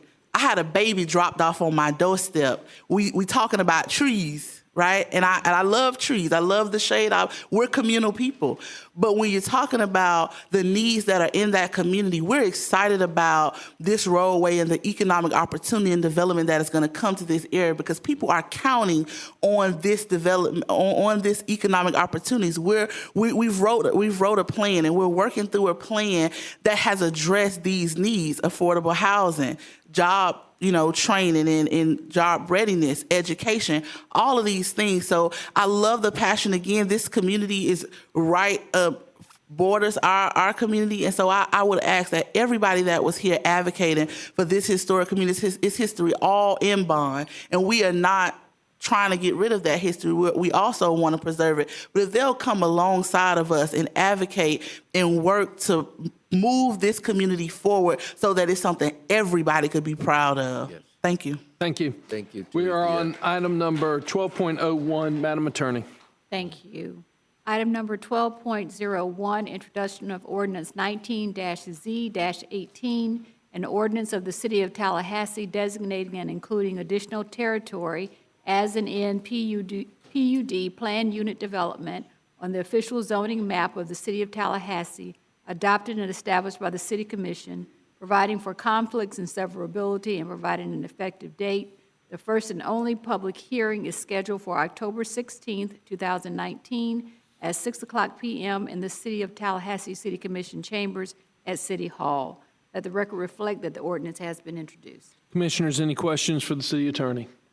Moving right along, 13.01, under Policy Formation and Direction, Mr. Manager. Thank you, sir. I'd like to invite Deputy City Manager Barber and Assistant City Manager Wayne Tedder Ford on this item. This is another step in the process that you authorized back in March for the selection of our next TPD headquarters. We put out a call to the public after your vote in March to ask their recommendation for sites. They came through with flying colors and recommended 68 different sites in our community. We now have a list down to 10. We want to share that list with you. We've run it through a matrix, a scoring matrix that we believe has provided good results, and we want to share that with you and then talk about the next steps in the process. Mr. Tedder is going to walk us through the presentation. Good afternoon, Mayor and Commissioners. Let me just go to remind you of the criteria that we reviewed these sites for. This was approved in previous agenda materials. So this was the basis and the background for the scoring that you saw for the sites selected. The detailed analysis is included as attachment 3 in your agenda material. All in all, as the city manager indicated, we had 68 sites submitted. That blue line is the 2.5 mile radius that we were looking for from the center point in the community. So with the criteria, the 10 sites that kind of rose to the top of the meeting the criteria are these that are highlighted in red. I know you see some red text, but the red boxes are the actual sites. And again, those sites are identified within your agenda item. Moving forward, if you select or if you approve staff's recommendations and select those 10 sites as the next step, we're going to hit a very heavy public involvement component process. The first thing we will do is reach out to the property owners of each one of those sites. What we did not want to do is start reaching out to those property owners before you had an opportunity to review those sites and automatically start pulling those sites off the list. So we'll do that next. Then we'll send out notices to each of the property owners, or to each of the areas, the tenants within 1,500 feet, the property owners within 1,500 feet of all those sites that move forward, that are interested in moving forward through the process, and gather that community input. We will then bring back those sites with a public involvement component and feedback back to you. We're hoping September would be a good time for us to do that and narrow down this list of 10 down to 3 sites.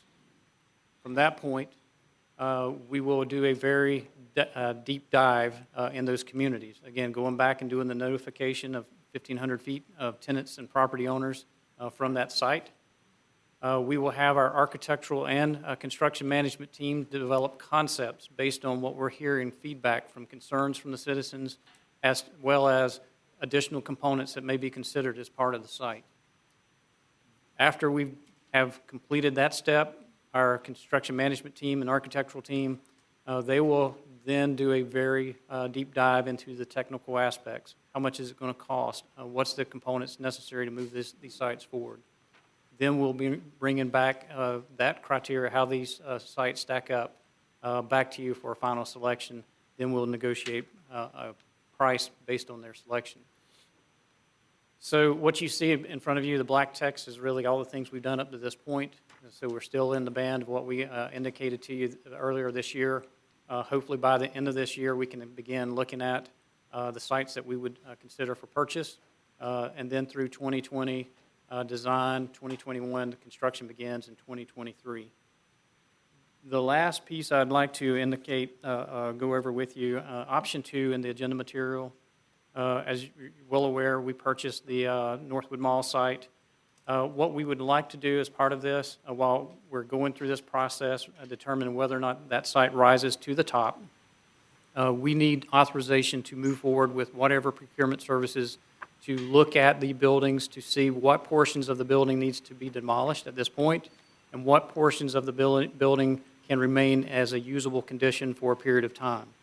One of the benefits that we see if this site is not selected as the primary site, and let's say the existing site is selected, we would have the ability to then consider using the existing buildings for relocation of the police department. So with that, authorization of option number 2 gives us the ability to start looking at the details and nuts and bolts of the building.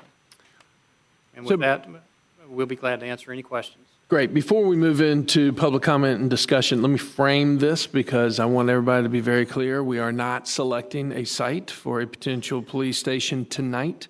This is simply, we're going to consider accepting the report that was presented, which provided an update of the process and where we are. And then, Mr. Tedder, you are asking for direction to do an evaluation of the current structure at the Northwood Center to see what part is in good shape that could be used and what part needs to be shut down and not used. Okay, do we have public comment, Mr. Clerk? We have one speaker on item 1301, that is Paul De Revere. Welcome, thanks for joining us. Thanks. Instead of building this police station, and it's early in the process, so I just want to put this out there early, try to nip this in the bud. Don't build this police station. TPD spokespeople have stated publicly that they're making do where they are right now. They've said this in the Tallahassee Democrat. I can share the article with you later if you like. I'd like to remind everyone here and the commission of just a handful of things that I think does not justify TPD getting a new HQ or really continuing to receive 30 to 35 or something like that % of the city budget, which is insane. It's a lot of money. Let me just share this. Jeremy Lett was murdered by Officer David Stith in his own apartment complex, in Jeremy Lett's apartment complex. Kenny Sharp was shot in a moving car by a TPD sergeant who should really know better. The Sergeant Davis thought there was a murder suspect in the same car as Kenny Sharp. She was not. That, by the way, that report has been sealed. I believe Willie Megg sealed it, among other people. Former Chief Michael DeLeo was in a romantic relationship that he was very open about with a TPD employee. Seems like a terrible idea, just in general, for anyone employed. If we can keep the personal comments to the side, and please just prove your point. Thank you. And then, of course, there was the Officer Vincent Crump, who tried to coerce a woman into sex at Dorothy B. Oven Park. And on top of that, several black officers have whistleblown on TPD's racial biases internally.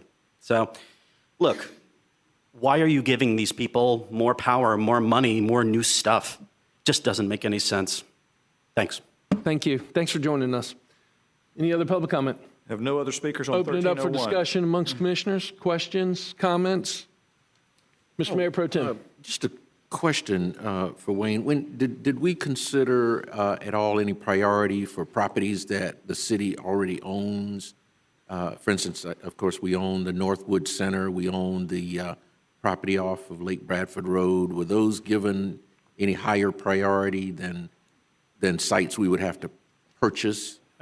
At this point, no, sir. As we move forward through the process and we determine what the costs are, things like that, that plays heavily in the criteria that we'll be bringing back to you for the evaluation. All right. I just want to make sure that that's considered. Yes, sir. In the process. Sure will. Okay. Thank you. Thank you, Mr. Mayor. Excellent. Commissioner Matlow and then Commissioner Bryant. Yeah, I think if we own property, it should definitely be up there, and we're trying to keep budget conscious as we can. I'm excited to see the process move forward. I think it's been very open. We got a lot of recommendations. So excited to see what comes of this, and as we start to narrow it down. On Northwood Mall location, I want to discuss two things. One, there's property across the street that were included in that purchase. I don't really see a reason that we hang on to those. I think we should put them on the market and recoup what money we can from them. I don't think any of the development we're going to do in the Northwood Center is necessarily related, and I think we'll just end up holding on to them for too long to be worthwhile with doing anything. So I just want to throw that out for consideration. And then as far as looking at the viability of the building, it seems that was something else that's already on the agenda, so I appreciate that. I just want to see what's usable there, what can be renovated, and if there's a chance to save money using that facility, I'd like to know that as well. Excellent. Commissioner Bryant. Yes. In addition to the Northwood location, since all of these businesses have submitted their interest, as we assess Northwood to find out if there are things there that we need to do in order for it to be a feasible site, to the degree that we can, we need to do that with the other sites, such that when we get to the bottom line, we're comparing apples with apples. Thank you, Mr. Mayor. Excellent. Still do not have a motion on the table. So moved, Mr. Mayor, accept staff's recommendation. Thank you. Appreciate it, Mr. Mayor Pro 1 and Tem. 2.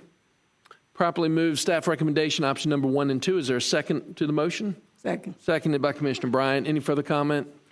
Seeing none, all those in favor signify by saying aye. Aye. All those opposed? Passes unanimously 5-0. 13.02, Mr. Manager. Thank you, sir. We can do this one quick. Following the 2003 blackout in the Northeast United States, Congress established national electric reliability standards that apply largely to our bulk electric systems. Think of transmission interconnections when we say that. Those standards are enforced by the North American Electric Reliability Corporation, generally referred to as NERC, and each utility must register within the region they're in. There's numerous regions that fall within the NERC umbrella. We have historically fell, the city's electric utility has historically fell within the Florida Regional Coordinating Council, that otherwise known as FRCC. The FRCC was dissolved this past week, essentially no longer, and the utilities in the FRCC are migrating to CERC, Southeast Regional Reliability Council. That largely represents the Southeast as we know it. We wanted to bring this item before you and get your support to make that move and make sure this was on your radar. Rob McGarrett, our General Manager of Electric, is here if you have questions, but I believe this to be a very straightforward item, and we wanted to put it on your policy agenda. Excellent. Do we have any public comment on this issue? We do not have public comment on Wonderful. Before I open it up, Rob, I want to say that in preparation to whatever we were expecting this weekend, the team did a great job getting us ready. We're in storm season. This was the first exercise, and I really appreciate what you and the electric utility have been doing to protect this community and keep us up and running. Thank you. Commissioners, open it up for comment. Move to accept. Properly moved by Commissioner Williams-Cox. Is there a second? Second. Properly seconded by the Mayor Pro Tem. Any further comment? Seeing none, all those in favor signify by saying aye. Aye. All those opposed, passes unanimously. Colleagues, I am afraid that on item 10.01 that was pulled, there were 3 speaker cards did not make it up to the top. I would love to give those 3 individuals an opportunity to speak, and then we're going to break for dinner and come back at 6 o'clock.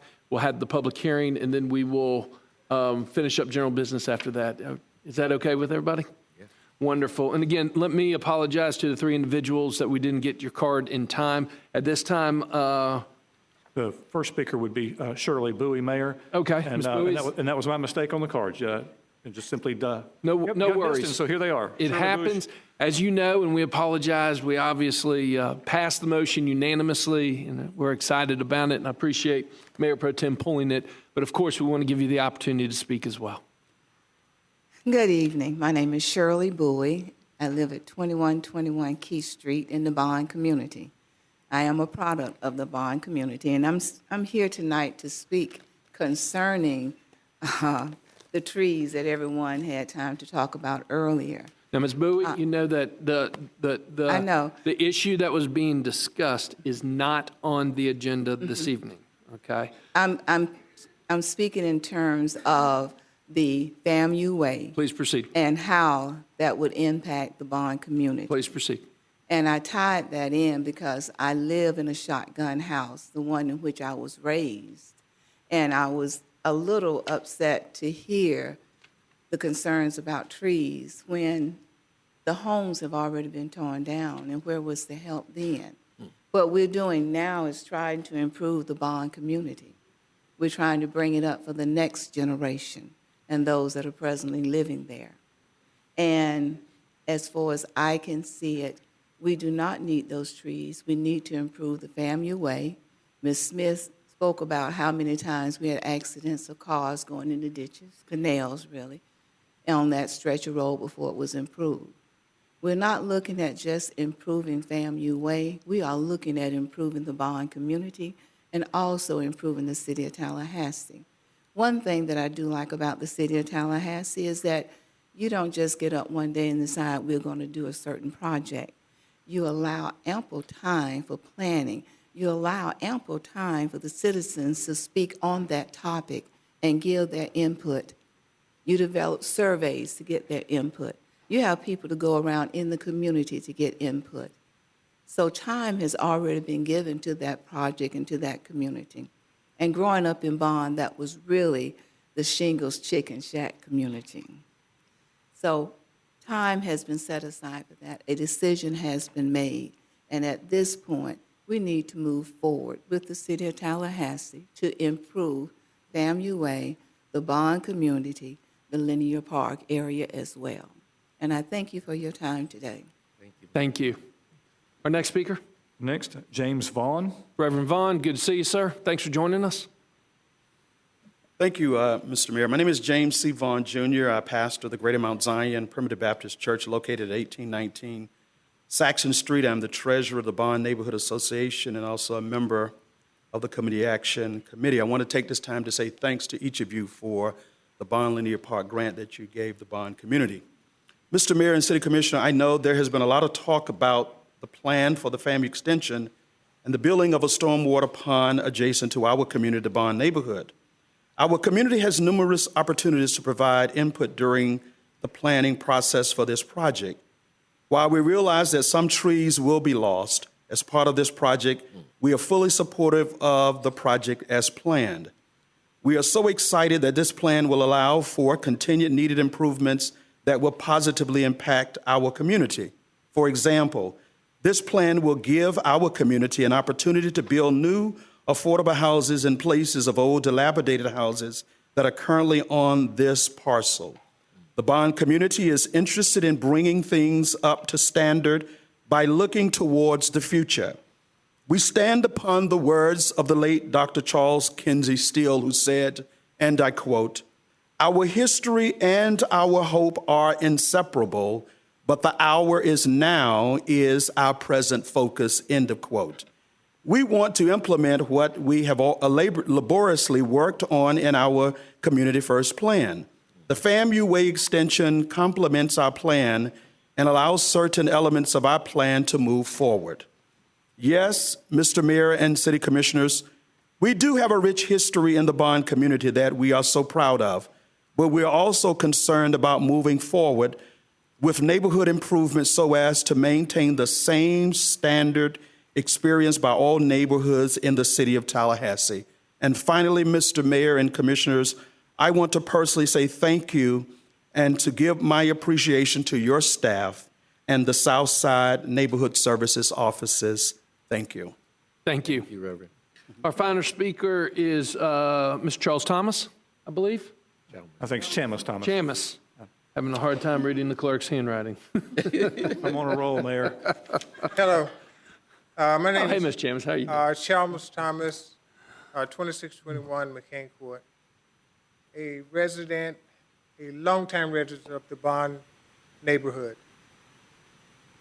I was a sitting young man when Evelyn Corbin, Speed, sat before and stood before the commission and their voices were not heard. I want to say to you, thank you. I didn't come to fuss. I just wanted to say thank you for taking a serious look at the Bond area. Of course, we're going to have some difference, but progress the FAMU Way has changed the Bond neighborhood. And your commitment, before anyone in this room probably, we knew about shingles, but we were afraid to go in the Bond neighborhood. But because of the commitment that the city has made, you can now feel comfortable driving through on Saxon, Flora, where shingles chicken. I commend you.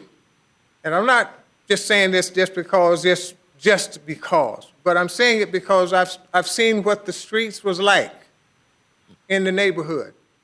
So I think the Tallahassee Police Department and the city commissioner, Mr. Mayor, and we thank you for taking the time to make Bond subdivision like all the other communities. So thank you. Hey, Mr. Thomas, good to see you. Thanks for coming out. Appreciate it. All right, folks, here's what we're going to do. We're going to take a 25-minute break. We'll be back at 6 o'clock for the publicly scheduled public hearing. After the public hearing, we will come back to general business and finish the rest of the agenda.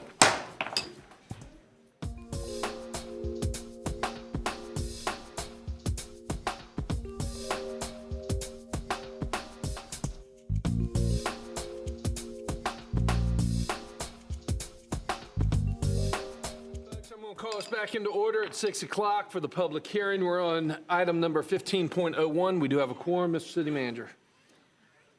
Thank Or you. Madam Attorney, excuse me. Thank you.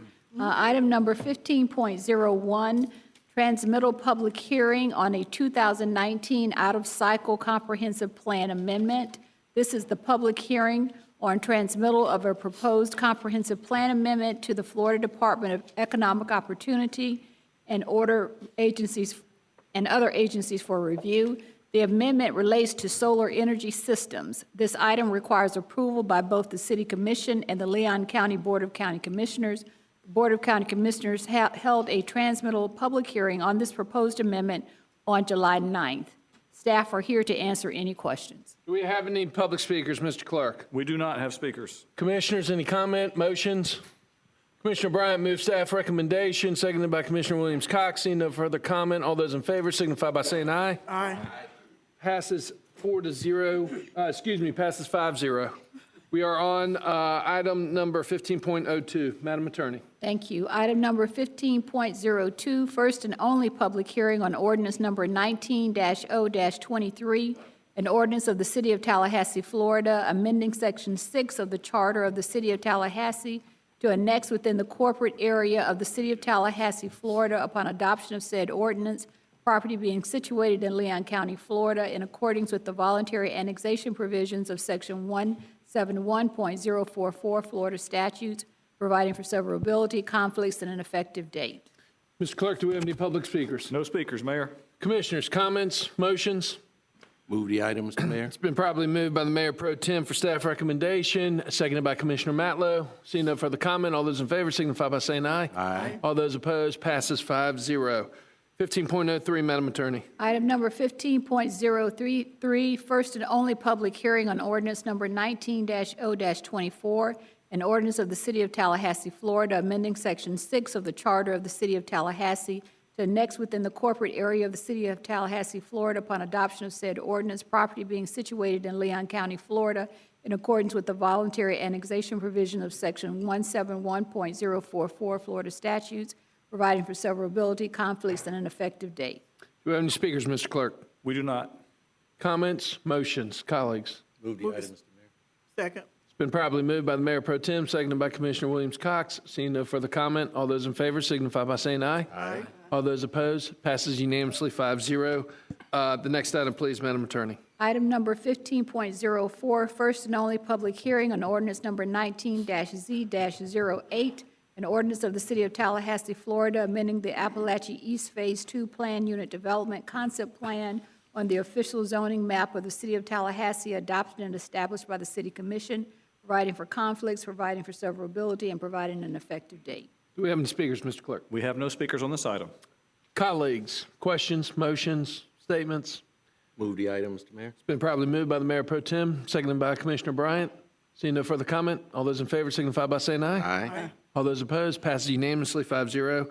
15.05, Madam Attorney. Item number 15.05, first and only public hearing on ordinance number 19-Z-16AA, an ordinance of the City of Tallahassee amending the Cross Creek Plan Unit Development on the official zoning map of the City of Tallahassee, providing for conflicts, providing for severability, and providing an effective date. We do have one speaker on this item, Mayor, Walker Banning. Mr. Banning. As with the earlier portion of our meeting, you'll have 3 minutes for your remarks. If you would give us your name and address to start, you'll have 3 minutes. Thank you for joining us. Good evening. My name's Walker Banning. I live at 1202 Cross Creek Way, Apartment 1 here in the City of Tallahassee. I understand the benefits of infill development, and I appreciate the city's efforts to encourage such development. I also understand and appreciate the fact that many infill development parcels also have development constraints. However, regardless of such challenges, the uses proposed on an infill parcel ought to be suitable. The property ought to be suitable for the proposed uses, and those uses ought to be compatible with the surrounding land uses. In the case before you, the applicant proposes 33 units on 15 acres of land. The application makes clear that the proposed property is not suitable for the number of units and the amount of development without changing the development standards that have existed within the PUD for the last 40 years. Specifically, the applicant states that 33 units cannot be built on the property unless the buffer is reduced from the current 50-foot standard to 20 feet, a 60% reduction. The application asserts that the city's Class D buffer will ensure compatibility with the adjacent single-family residential units along Richardson Road. However, no evidence is given to support this assertion. It should be noted that the Class D buffer is specifically designed for situations where the land uses are incompatible, which is a telling admission, I think, on the part of the applicant. Maintaining a 50-foot buffer, I think, is especially important in this case because the new existing home, two-story homes, will be downslope down the hill from the adjacent units along Richardson Road. And that, of course, is going to afford easy access from the new units into the backyards and back windows of the existing homes along Richardson Road, and vice versa. The other factor related to the buffer is the fact that it's currently largely deciduous vegetation there. It's going to be vacant 3 or 4 months of the year. So I think the applicant's request to shrink the buffer demonstrates that the site cannot accommodate the proposed intensity of development without significantly impacting the privacy of the existing residents along Richardson Road. You have about 30 seconds. Pardon? You have about 30 seconds. That's the very definition of incompatibility. The other factor is current parking standard is 2 parking spaces per unit plus 1 additional parking space, 1/4 parking space per unit for visitors. The applicant proposes to eliminate the requirement for visitors. I assume that there will probably be visitors there in the future, but by effectively turning the road into a private parking lot, the developer is going to make it much more difficult for the city to collect the garbage, collect the bulk waste, and You're at 3 so on. Thank you. You can finish your statement.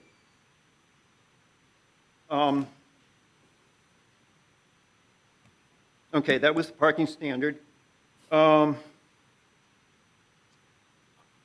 I think it's probable that there will be visitors there in the future, and I think it's likely that the applicant is simply eliminating that standard because it cannot figure out how to squeeze 9 additional parking spaces into the land that's available for development. One final point is that the applicant proposes 2 isolated lots at the end of an extended Bay Tree Lane. These lots are totally out of character with anything else that exists within the PUD, and it's really just the opposite of what a planned unit development ought to look like. Thank you. Thank you. I'm going to go ahead and ask for the city manager or a member of his team to go ahead and comment on the points that were brought up and on the nature of the item before us. Thank you, sir. We've got several members of our planning group here. Russell will give us some background on this. In particular, I know Mr. Banning talked about the buffer and the parking. If we could address those points in our consideration. Certainly. Good evening, Commissioners. Russell Snyder with the Planning Department. So essentially, this is actually a pretty significant downzoning. It is currently allowed to build 85 single-family attached townhouses. They are taking it down to 33 single-family detached. And that's the biggest reason for reducing the buffer. So it really aren't incompatible uses. We're going to have single-family next to single-family. But we are retaining a 20-foot buffer, although the code wouldn't even require a buffer in that situation normally if it weren't in the PUD. We did, the DRC added a condition that they should increase the plantings to a type D, which is typically a 30-foot wide with a certain number of plantings. We added the condition that they would put type D plantings in the 20-foot spacing. So it will be a denser buffer, but still allow the developer that extra 10 feet to use. It's got a lot of environmental features on the site, so it's unknown yet whether they'll even be able to build all 33 once they get to site plan and we start looking at all the features and what is high and dry and buildable. As to the parking, again, now that we've gone to single-family detached, There aren't many subdivisions that have parking lots for visitors. You know, you park on the street if you have a party or a get-together, and that's just how it would be done. Russell, for the benefit of the commission, I think everybody probably knows where this is situated. Could you describe, this is off of Appalachia Parkway, Richardson Road, over in that general area. Could you just describe for everyone's benefit where it is? Yes, it's just north of, well, it's a few parcels north of Appalachia Parkway between Richardson Road and Richview Road.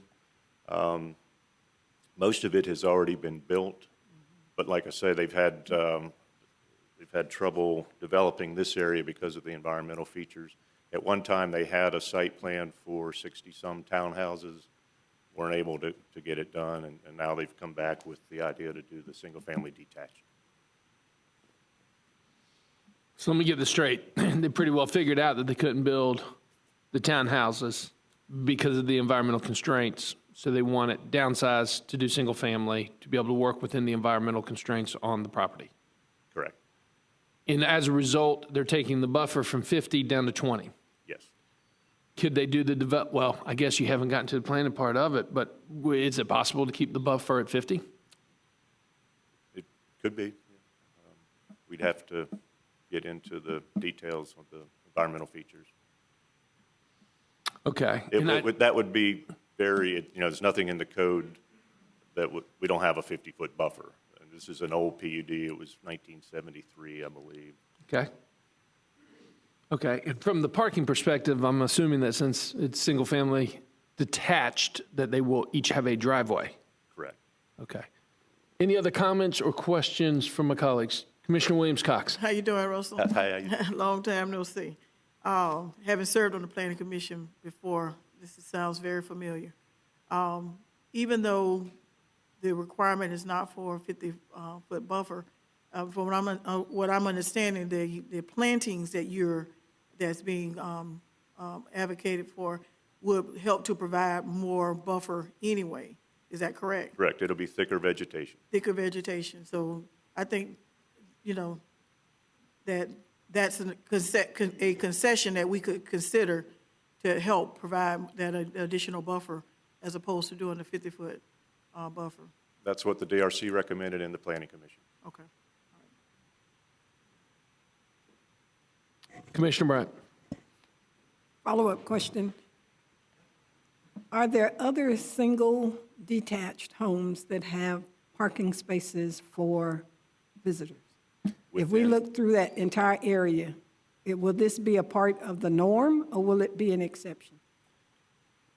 It would, in my opinion, be an exception to have a parking area in a single-family detached subdivision.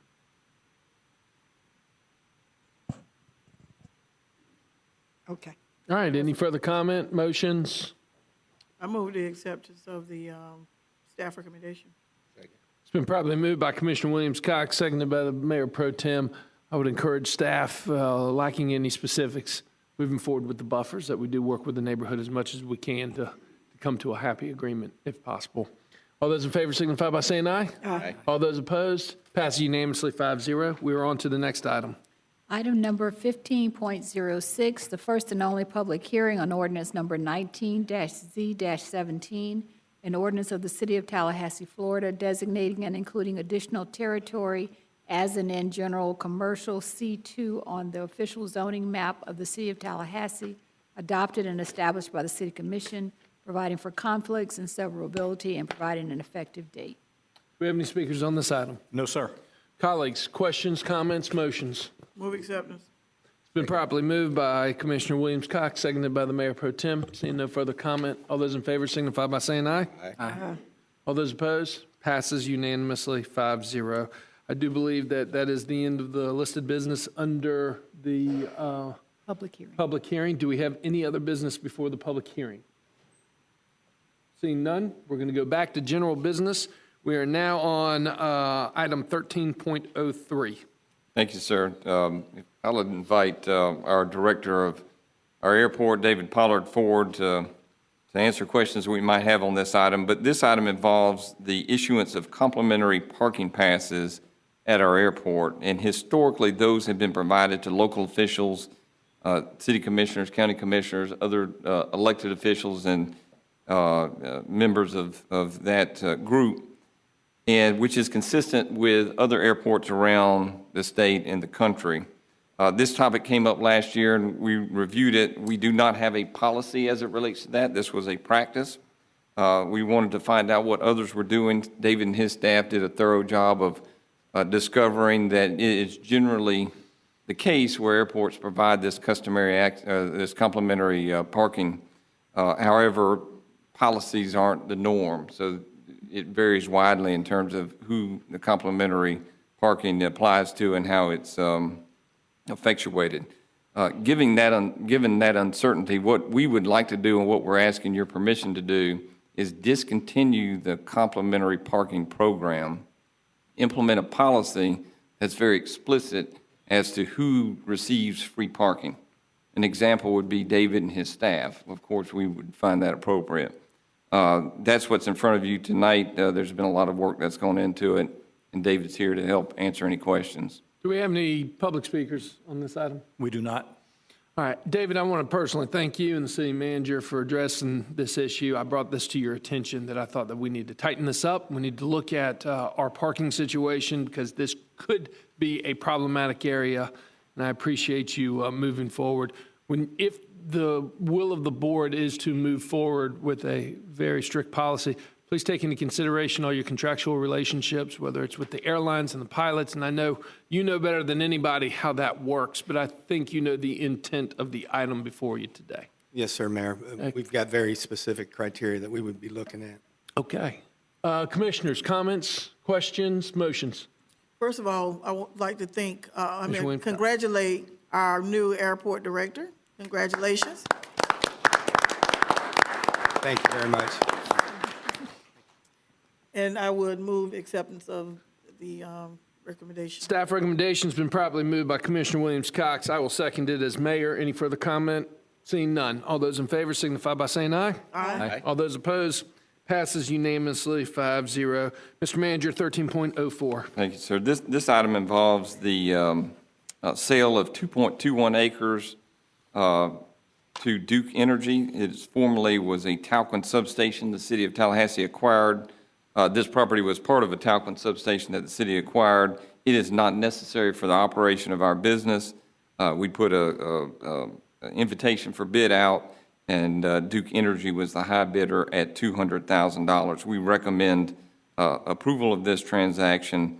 Judy Donahoe, our real estate director, is here if you have questions on this item. Do we have any public speakers, Mr. Clerk? No public speakers. Commissioners? Move staff recommendation, Mr. Mayor. It's been properly moved by the Mayor Pro Tem, seconded by Commissioner Bryant. Seeing no further comment, all those in favor signify by saying aye. Aye. All those opposed, passes unanimously 5-0. Item number 13.05, please, sir. Thank you, sir. In December, the commission asked us to bring information regarding tree commissions. Specifically, the tree commission in Atlanta was referenced as a model that you wish to find out more information on.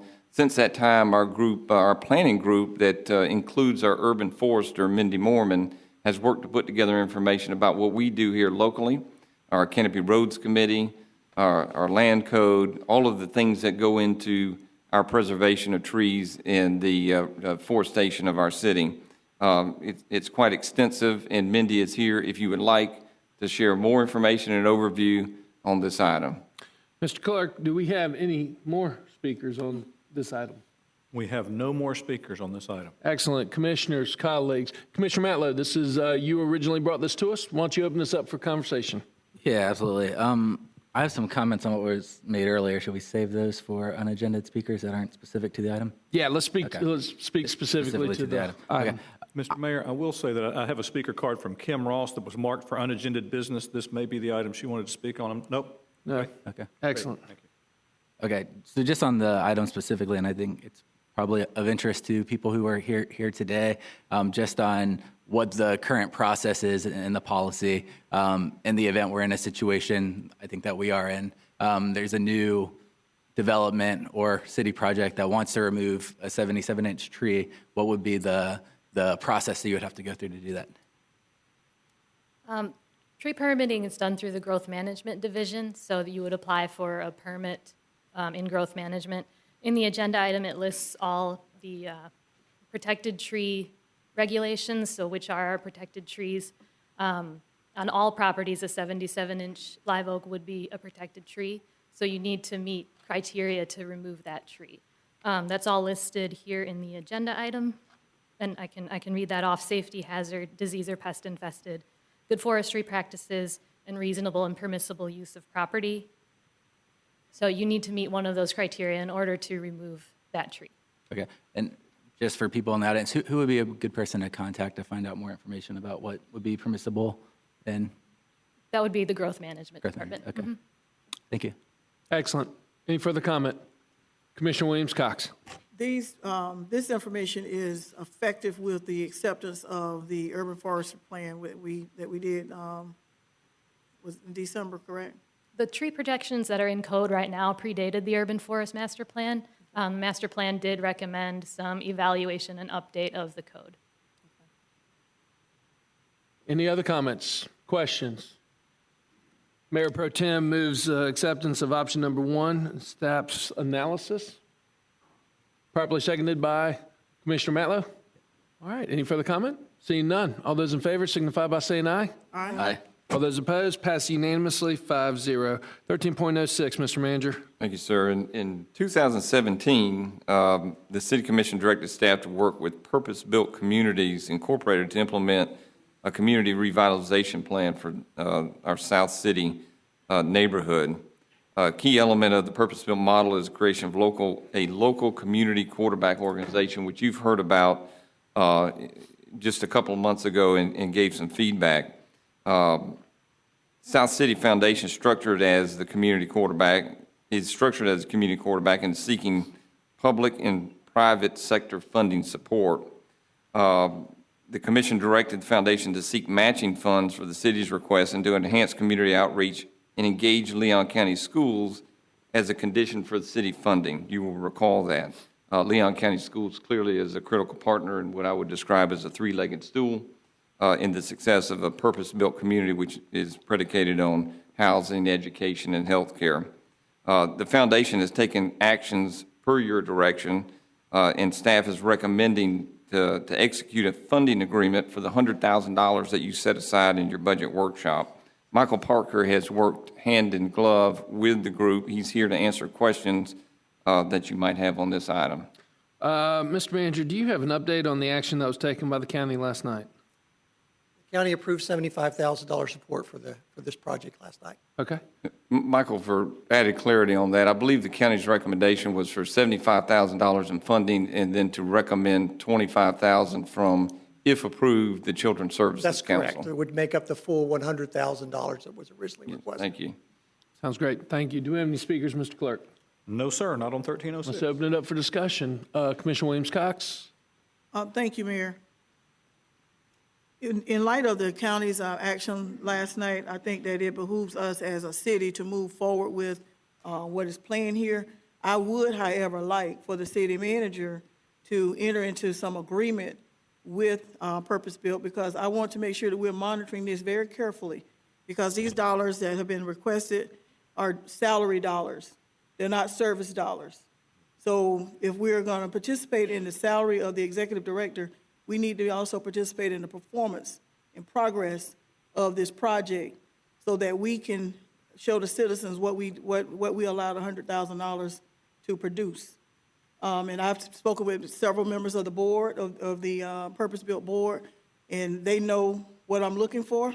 I've been very clear and I've been very consistent. So we want to make sure that we enter into some type of agreement that these things will happen. Wonderful. Commissioner Bryant, did you have your hand up as well? I'm sorry. I didn't, but I do. Oh, okay. Sure. Commissioner Bryant. To follow up, I want to make sure that, and I know that there is a plan that has actual goals with dates, target deliverables, such that we have some level of accountability. And I'm sure that already exists, but I think that needs to be provided to the commission. Excellent. Sounds great. Further comment? Mayor Pro Tem properly moves staff recommendation for option number 1, seconded by Commissioner Bryant. Seeing no further comment, all those in favor signify by saying aye. Aye. All those opposed, passes unanimously 5-0. 13.07, Mr. Manager. Our interim auditor, Don Hancock, will introduce this item, sir. Mr. Hancock, how you doing, sir? Fine, sir, thank you. Good.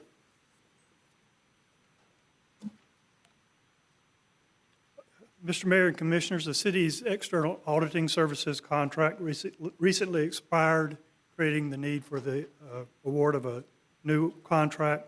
With respect to the procurement of these kinds of services, Florida law requires that the city's audit committee obtain proposals from qualified firms and rank and recommend to the city commission no fewer than 3 qualified firms. In accordance with these requirements, the city's Citizen Audit Committee issued an RFP for external audit services covering the fiscal years 2019 through 2024. 3 proposals were received, evaluated, and ranked.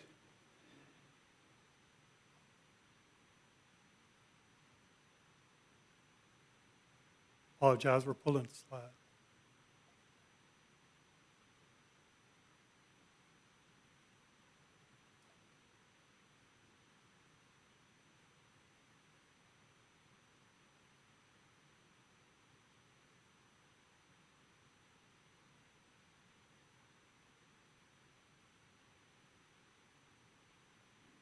As shown on slide 1, the top-ranked firm is the incumbent firm, the joint venture of Thomas Howell Ferguson, Law Red, Cronin, and Monroe.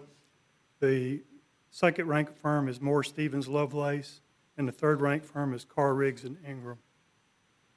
In considering the proposals received, the audit committee focused on the evaluation of factors relating to the quality of the proposed audit services, and as shown by the first line on slide 1, all 3 proposers were considered by the audit committee to be highly qualified to provide the audit services. As also shown by slide 1, the only significant differences in the scoring relate to the minority and women business enterprise rating factor and the cost fee rating factor. With respect to the MWE rating factor, Thomas Howell Ferguson received the full 10 points. The maximum number of points allowed for the rating factor, while each of the other 2 proposers received 5 points. Moore Stevens Lovelace received 5 points rather than the 10 because its proposed MWBE subcontractor was not a locally certified MWBE firm.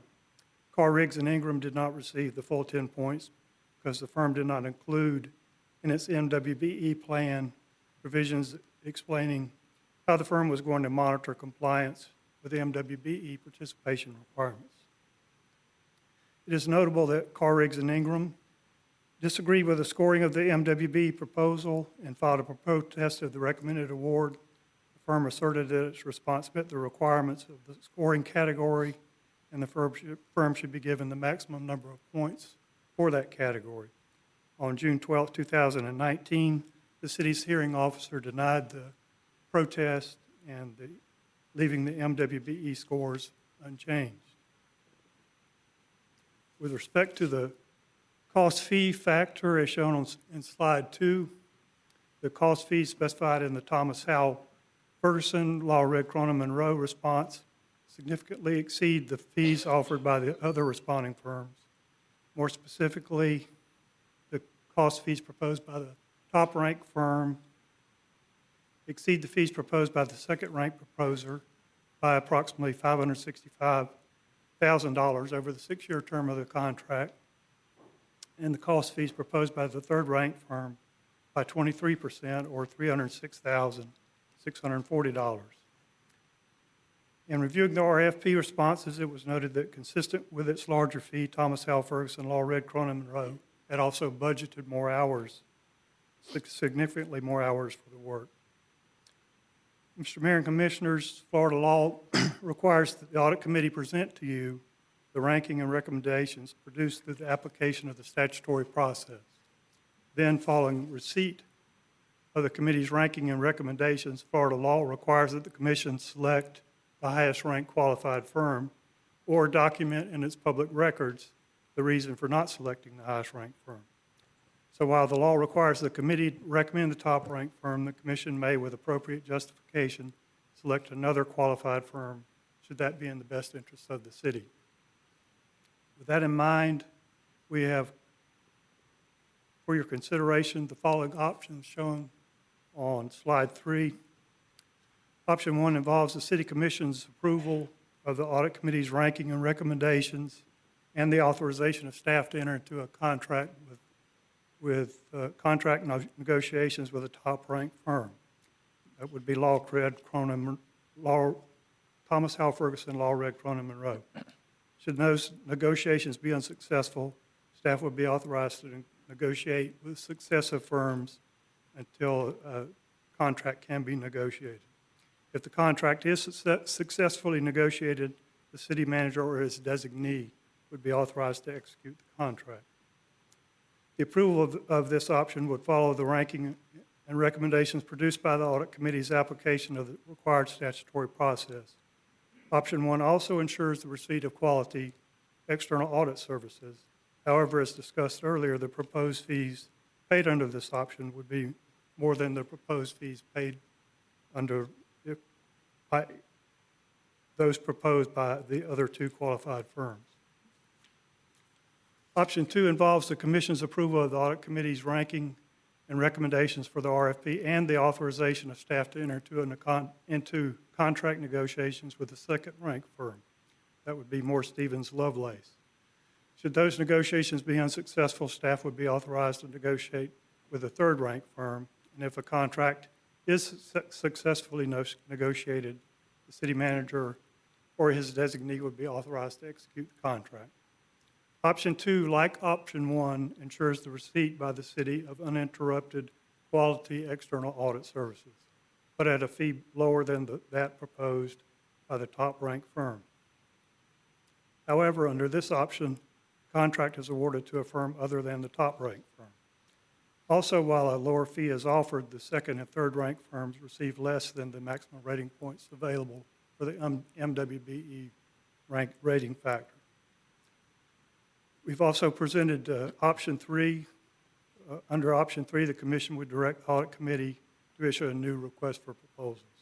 This option may be appropriate should the Commission have concerns over the wide variation in the pricing offered and the MWBE compliance issues. Thank you, Mr. Mayor and Commissioners. I will be glad to answer any questions that you may have. I apologize for all the details, but there are a lot. Very important. Yeah, thank you. Mr. Clerk, do we have any speakers? We do have several speakers on this item, Mayor. The first is William Blend, and then Brent Sparkman. I believe we have 4 speakers. Okay. Hey, good evening. Thank you so much for sticking around. I know it's been a long afternoon and evening. We appreciate it. Thank you. William Blend, Moore Stevens Lovelace. Our business address is 307 West Park Avenue. Staff did a good job there summarizing what was going on. I will take slight contention, but defer to council as far as what the statute says about your option to go with a different choice than the top selected firm. So I would point that out to you, but I'll leave council to give you that advice. The goal of the RFP, as we would understand it, would be to provide or find a firm that's qualified to do the work at the best price for the city and its citizens. The city's agenda item is clear that the committee considers MSL to be a highly qualified firm to provide audit services. Thirdly, while we did receive the 5 points, we did have an MWBE, and we work around the state with MWBEs, and we would commit to you that we would find a qualified MWBE to work with. The next item, I can tell you that our hours can't explain to you why the hours are doubled by one of the firms. I think if you look at the other 2 firms, the hours are reasonably close to each other. At the end of the day, it's based upon our knowledge of your financial statements per our review. Certainly the knowledge that we have of other cities and entities around the state that have similar size cities as you, City of Orlando, City of Tampa, cities that have similar activities as yours, utilities, airports, things like that. So we're very familiar with the work. We're very confident in our hours and committed to the hours to do the job correctly. The final item is Our proposal fees, as stated, are $565,000 less than the number one ranked firm. And I think from sitting here today, there's a lot of things you could do with those funds. Secondly, we're almost 200, and that's just for the city's portion of the proposal. As it relates to the other portion, the other firm that proposed, we're 300 higher, or they're 300 or 259,000 higher. Excuse me, let me make sure I get that correct. We are the low fee. Our fees combined for all three proposed items were $600,000 under the top firm, or the option one firm, and we're $303,000 under that third-ranked firm.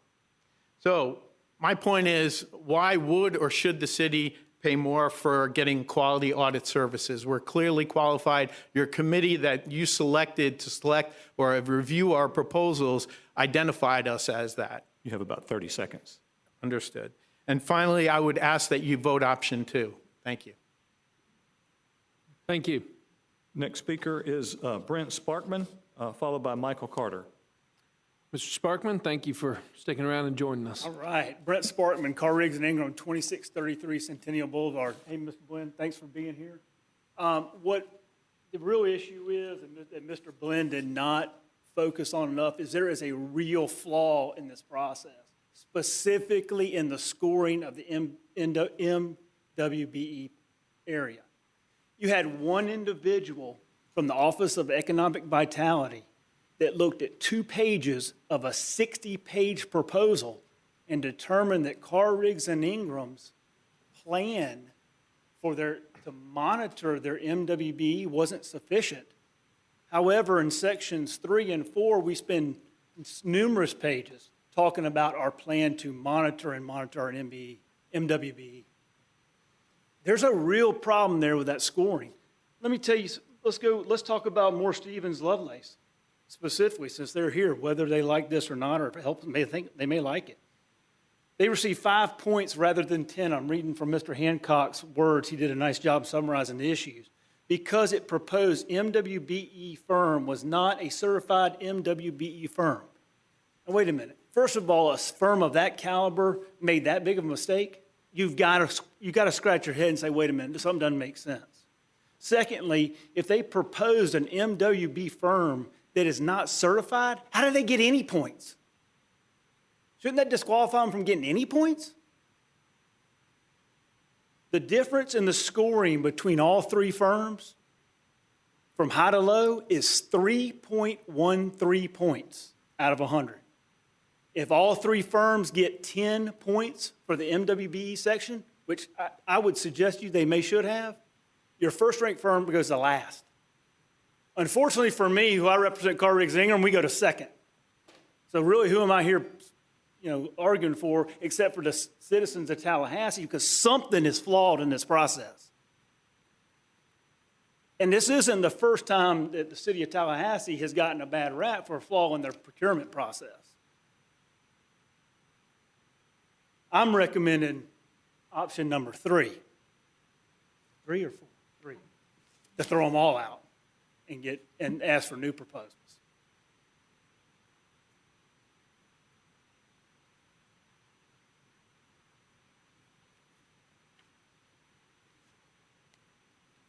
You're at 2.5. Gosh, that was good. Good. Very important issue too. Something I think one last thing I want to leave you with. Got a brand new mayor, some new commissioners. I would think you'd want a new look. One of the most important contracts you enter into as a city is your independent auditor, who's doing the audit of the city of Tallahassee for your people. You may want to consider that as well. Thank you, Mr. Sparkman. Not to mention the cost savings. Thank you, Mr. Sparkman. Next speaker is Michael Carter, and then Jeff Wolf, and those are the 2 remaining speakers. Mr. Carter, thanks for joining us. Appreciate you sticking around this evening. My name is Michael Carter, and I represent the firm of Car Riggs and Ingram. Our business address is 2633 Centennial Boulevard. And I'd like to thank you for the opportunity to speak today.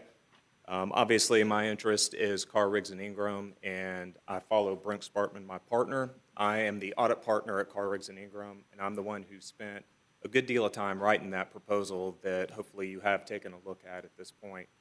I'd just like to reiterate what Mr. Sparkman said and Mr. Blend said. 3 highly qualified firms separated by 3 points out of 100. That means we can all do the work and do it well. I don't think there was any uncertainty about the qualifications of any of the 3 firms. And like the city auditor said, it boils down to price and it boils down to the minority and women business enterprise scoring. I believe due to a technicality, we did not receive the full amount of points. I'm sure that if you ask Mr. Blend, he probably believes the same. Like Mr. Sparkman said, if all of us had received those 5 points, as we believe we should, the number 1 ranked firm becomes 3. Last place out of the 3, at a rate that is much higher than the rest of the firms who are here presenting tonight. We ask that you do choose option 3, discard the recommendation, and request a new set of proposals to be provided on this issue. Thank you for your consideration. Thank you. Appreciate it. Before we call the next speaker, also, I know that you, I believe, Mr. Carter wrote a letter to all of the commissioners and myself, and because it's quasi-judicial, I'm handing that over to the city attorney to make sure it's part of the official record as well. Next speaker is Jeff Wolf. Mr. Wolf. Thank you for joining us, and thanks for sticking around this evening. Yep. Good evening. My name is Jeff Wolf. I'm with MSL, and our address is 307 West Park Avenue. I'll just keep it brief for you. The reason we got the 5 points, our understanding on the MWB certification was because we have a plan. We do have a plan in place, so that's why we received the 5 points. And we are committed and guaranteed to get a certified MWB by time to start of the contract. So we guaranteed to give that to meet that requirement. Secondly, I just wanted to point out that we also have not audited the city, so we will be a fresh perspective for the city, and we'll be able to add that value as really not just your external auditors, but as your trusted advisors, and bring that benefit to the city. And lastly, I just wanted to point out that we are the lowest fee and the best value to the city. Thank you. Thank you. Mr. Clark, do we have any other speakers? No, sir. Okay, let's open it up for discussion. Anybody want to lead us off? Mr. Mayor? Yes, sir. Mr. Mayor Pro Tem. I think the speakers tonight have made some excellent points. I know we have utilized Thomas Howell Ferguson for the past 6 years, and when the contract expired, the decision was made to go out with an RFP. But one point I want to make is I'm glad that you all have focused on the MWBE component of the scoring, because that is one area that we take very seriously with the City of Tallahassee through our Office of Economic Vitality. And we hope the word goes out specifically after this evening that that is what this commission looks for when we put contracts on the street, that we are serious and we will be looking for that kind of participation. But I think that, Commissioners, Mayor, you all have heard that all of these firms are highly qualified. I think that there may have been some technical errors in the MWBE scoring. I don't know. It sounds like it could have been.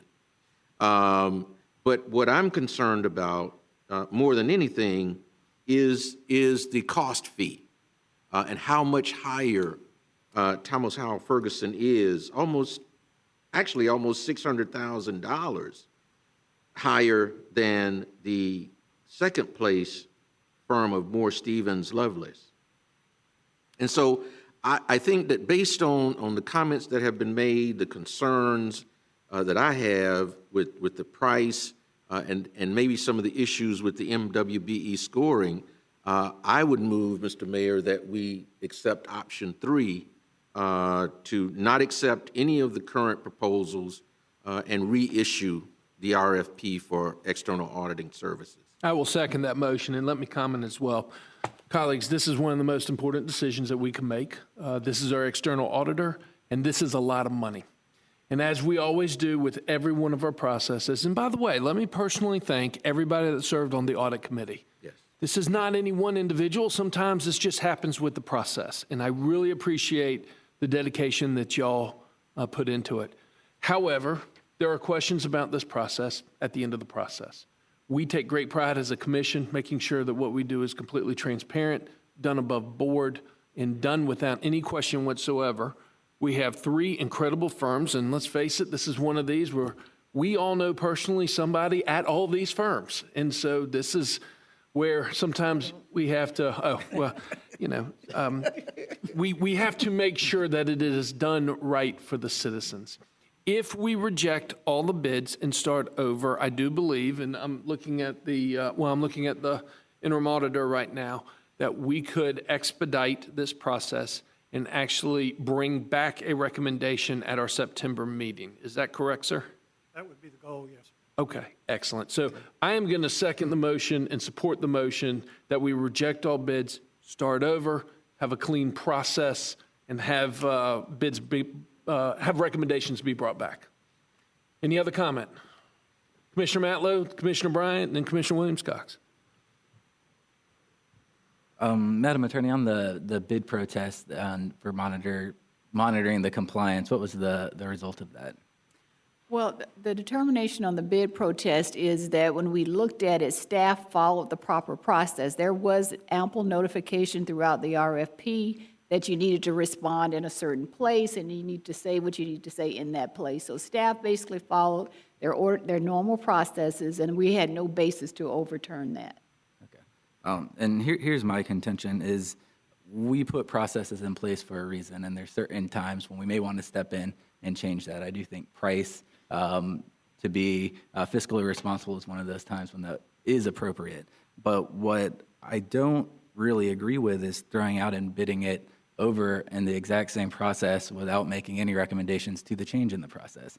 It seems there were some allegations that Tallahassee is known for flaws in its procurement processes, but everyone just wants to re-enter into that same process and not make any recommendations of how that changes. So that doesn't really sit well with me. So it was also stated that everybody here is qualified to do the job and they could all do it well. With that statement, the choice for me is obvious to just go with the lowest bidder and save $600,000. So, I mean, if the option is to throw it out, that's fine. But I think if we're going to have a process, we should stick with it, negotiate the contract, and then if it's not up to our standards, we would know within a year or so. Or alternatively, just go with the lowest bidder now if we're all confident that they'd all do an equally as good job.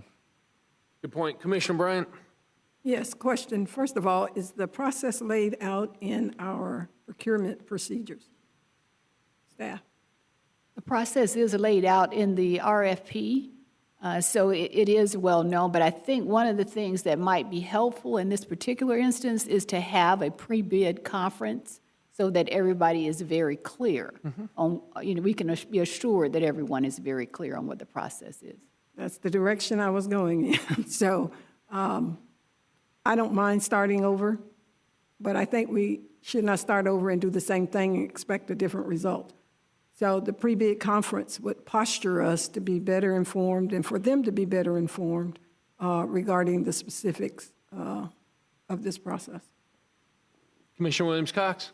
And I would just add on to that, I can support the motion, but I would add on to that, that if the area of where it's alleged that something occurred is in the MWBE, then we definitely need to look at that process to make sure, very sure, because what we do here has impact on other opportunities for bidding. We need to make sure that the instructions are very clear and make sure that during the pre-bid conference, if there are any questions that need to be asked, ask them, because based on information that I received, just saying you have a plan is not enough. You need to lay out what your plan is, and I'm hearing somebody say that they have a plan, but you haven't secured a MWBE yet. So how do you have a plan when you don't even know who it's going to be? So I think that it's important that we look at that process while we're doing this, to make sure that it's crystal clear what needs to happen and where it needs to happen in the notebook, so that you don't have to go looking for it. Any further comments? Seeing none, the motion on tables for option number 3 made by the Mayor Pro Tem, seconded by the Mayor. All those in favor signify by saying aye. Aye. All those opposed, passes unanimously 5-0. We are on item number 13.08. Thank you, sir. I'd like to invite Christian Doolin forward to make a presentation. I'll frame the item. Item 1308 seeks your authorization to negotiate and execute a contract with Flash Parking Incorporated for parking equipment and installation services at our Clayman and Eastside garages. Flash Parking can provide the needed solutions that we have quickly and in the most timely and seamless manner for our parkers. I'd like to ask Christian Doolin to add a little more depth to that, just so we all understand the nature of this item. Sure. Thank you, City Manager and Mayor and Commissioners. So we're asking for your direction to negotiate and execute a contract for parking equipment, and 3 high-level points to make. So first, the item details our need for an immediate resolution. We terminated a contract with a vendor we've been working with for months due to cause. So where that's left us now is multiple lanes down. There's been a substantial impact on our visitors and neighbors, some who have been here and spoken tonight, who have been asking for improved solutions, and also a material impact on our operations and finances. That's been going on for a couple months now, so we have a need for an immediate resolution. Second, we've worked closely with City Attorney, staff, and Procurement Office to identify a procurement path forward. There are several. The one we're looking at is a National Procurement Co-op. It is a co-op that cities and municipalities can be members of. That co-op competes and issues an RFP to identify qualified firms that any members of the co-op can purchase products and services from. This is a standard practice and is done on a weekly basis with our own municipality and others all across the country. It's an open and competitive process, and the other paths are available. One we already tried. It brought us to where we are today. Others might take a long time, and we will continue to suffer operational financial impact. And then finally, others might constrain us exactly to what someone else purchased. Finally, third point, Flash. The products we're looking at and asking for your direction to execute a contract for have 3 great benefits. The first is timeline. They're committing to days, potentially weeks, and not months of installation, which is common, and that would be negotiated in the contract. Second is the design. When you open up these cabinets and towers, they have off-the-shelf products inside. What that means for us is that our own meter technicians can service these. We won't need to have a long tail of an operation and maintenance contract, and we can do that in-house. Third, and probably most important, the customer experience. We issued new cards to every monthly pass holder and resident that uses that deck. That is a disruption in operations. Flash can use the existing cards that we've already reissued, so we won't have to issue a second round of cards for hundreds of people. We've worked closely with the Attorney's Office and Procurement and staff diligently to provide you this option, this solution. It's immediately available, and we're ready to execute. I'm here for any questions you may have. Excellent, thank you. Do we have any public speakers on this item? We have one speaker on this item, Mayor. That's Max Hurley. Mr. Hurley, thanks for sticking around. We appreciate it. Thank you. Max Hurley, 117 South Gadsden Street. I'm here today on behalf of T2 Systems, which is a parking equipment manufacturer. I just wanted to mention that T2 did submit a proposal for this agenda item. It is both less expensive and has a larger scope of services than the piggyback contract in front of you. To the comments just made, nothing about the Flash parking proposal is not also true for T2. The issue of card ordering is not an issue for T2 either, and we're prepared to compete on with a similar timetable. I know that time is of the essence, and we are certainly willing and able to pull off the same kind of time. While this piggyback process is totally kosher, it's not a great way to get the best services. And if you're inclined to shoo aside parking gates as too small or too irrelevant to bid out, I will remind you that we bid out our auditors, we bid out our lobbyists, our Star Metro coin collectors. We have a bid out right now for 2 ATMs at the airport. We bid out purchasing paint, and we even bid out coffee and tea purchases. We do it because it's a clean process to vendors that best looks after our tax dollars and ensures the city gets the best product. We do it because we get MBE participation. We should competitively bid out this contract. T2 is a measure twice, cut once type of company. That's why we have 1,600 clients all across the country, including Florida State University right here in Tallahassee. As a very wise woman once told me, we are not new to this, we are true to this.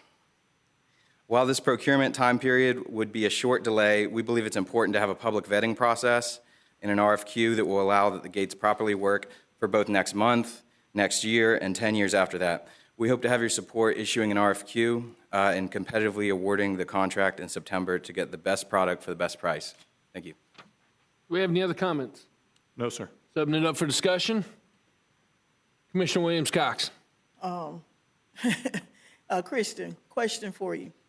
The timeline that you mentioned, what would we be talking about? When could we do this turnkey and be ready to go? Our flash parking would be ready? So in the contract that they initially have on there, it mentions for one garage around 4 days and the next around 5. So you could double that. It might be 3 weeks. Every other proposal we've seen or call we've had, including the calls with T2, their answer was months. I'd also like to note that NWBE was one of the evaluative criteria in the RFP that the purchasing co-op made. Excellent. Thank you. Commissioner Mallow. Mr. Dillon, I have an somewhat unrelated parking question. You handled a situation for me with the parking app downtown when I was inadvertently ticketed for it. So would you be able to provide just a brief update? I know we're moving towards this new parking program with a public rollout and ironing out the kinks. What's the timeline on that system? On what element of the program? Because I could tell you there's several elements to that. I mean, the parking program at large. Go ahead. Let me answer that, Commissioner, because I think that's a great question. It's really the overarching pieces of our parking effort. So tonight we're talking about our Clayman and Eastside Garage. We also have on-street parking. We have about 1,100 meters. At your last meeting, you authorized us to pull more meters in from College Town, and we're working really hard to pull that together and improve the customer experience. Some of that involves reorganization within the city, where we previously were issuing, or really are today, but we're moving in a different direction, parking tickets from TPD. Those parking tickets then were administered by our customer operations. The collection of coins and other parking payment is administered by our treasurer clerk's office. And then the overall parking administration is done in our real estate department. That's not best practice. That really has emerged over many, many years. We're working to improve that. It's a process.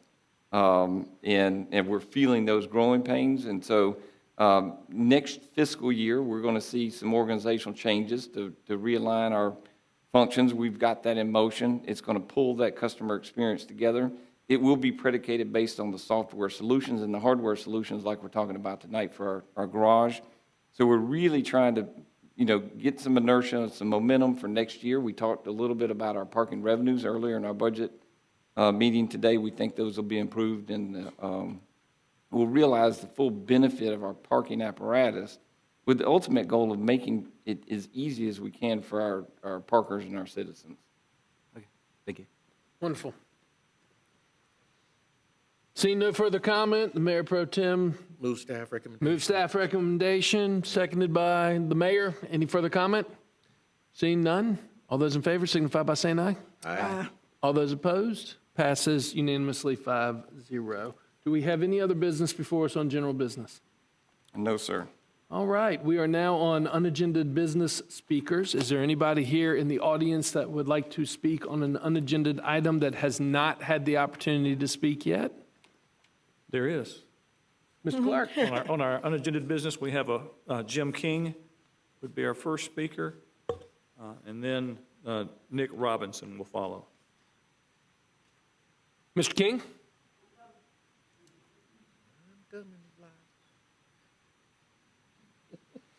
Thanks for staying with us for this late. Appreciate it.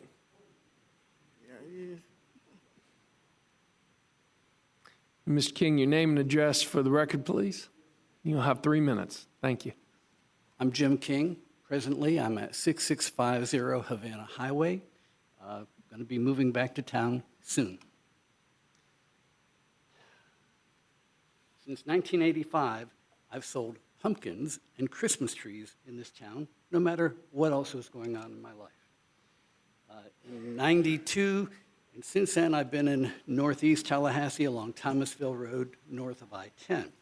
This past year, I moved to a new location.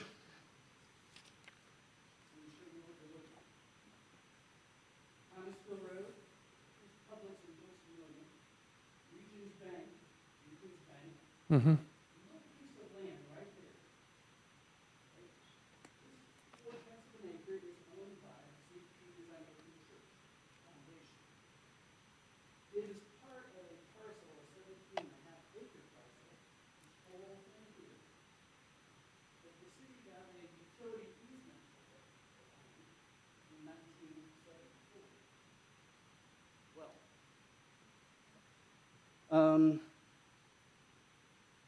There is an electric utility easement right-of-way policy that I am presently dealing with.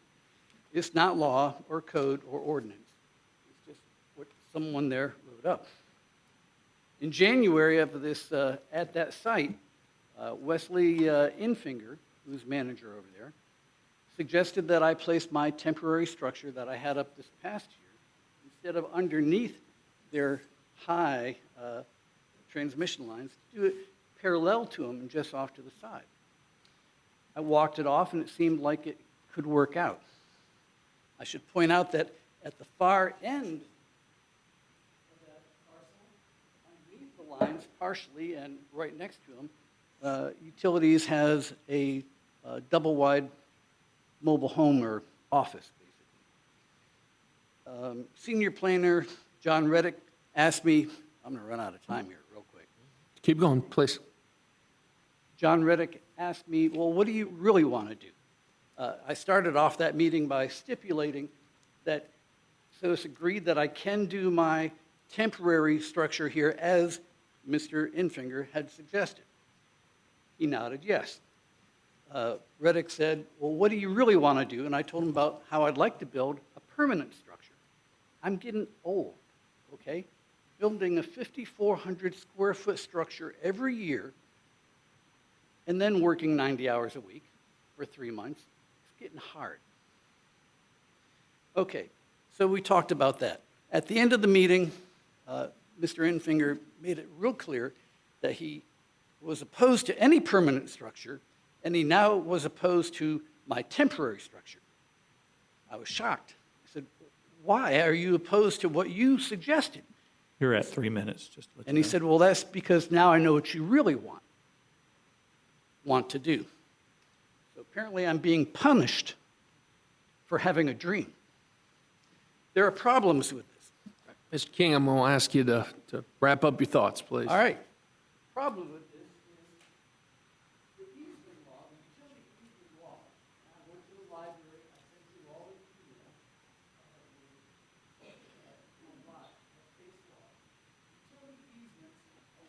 Wait, Mr. King, can you use the microphone? Yeah, this is being Because broadcast. it's being broadcast. Yeah. Utility easements allow for the utility company to put up their lines and gain access to it. Correct. Case after case, they don't have control over the rest of the land.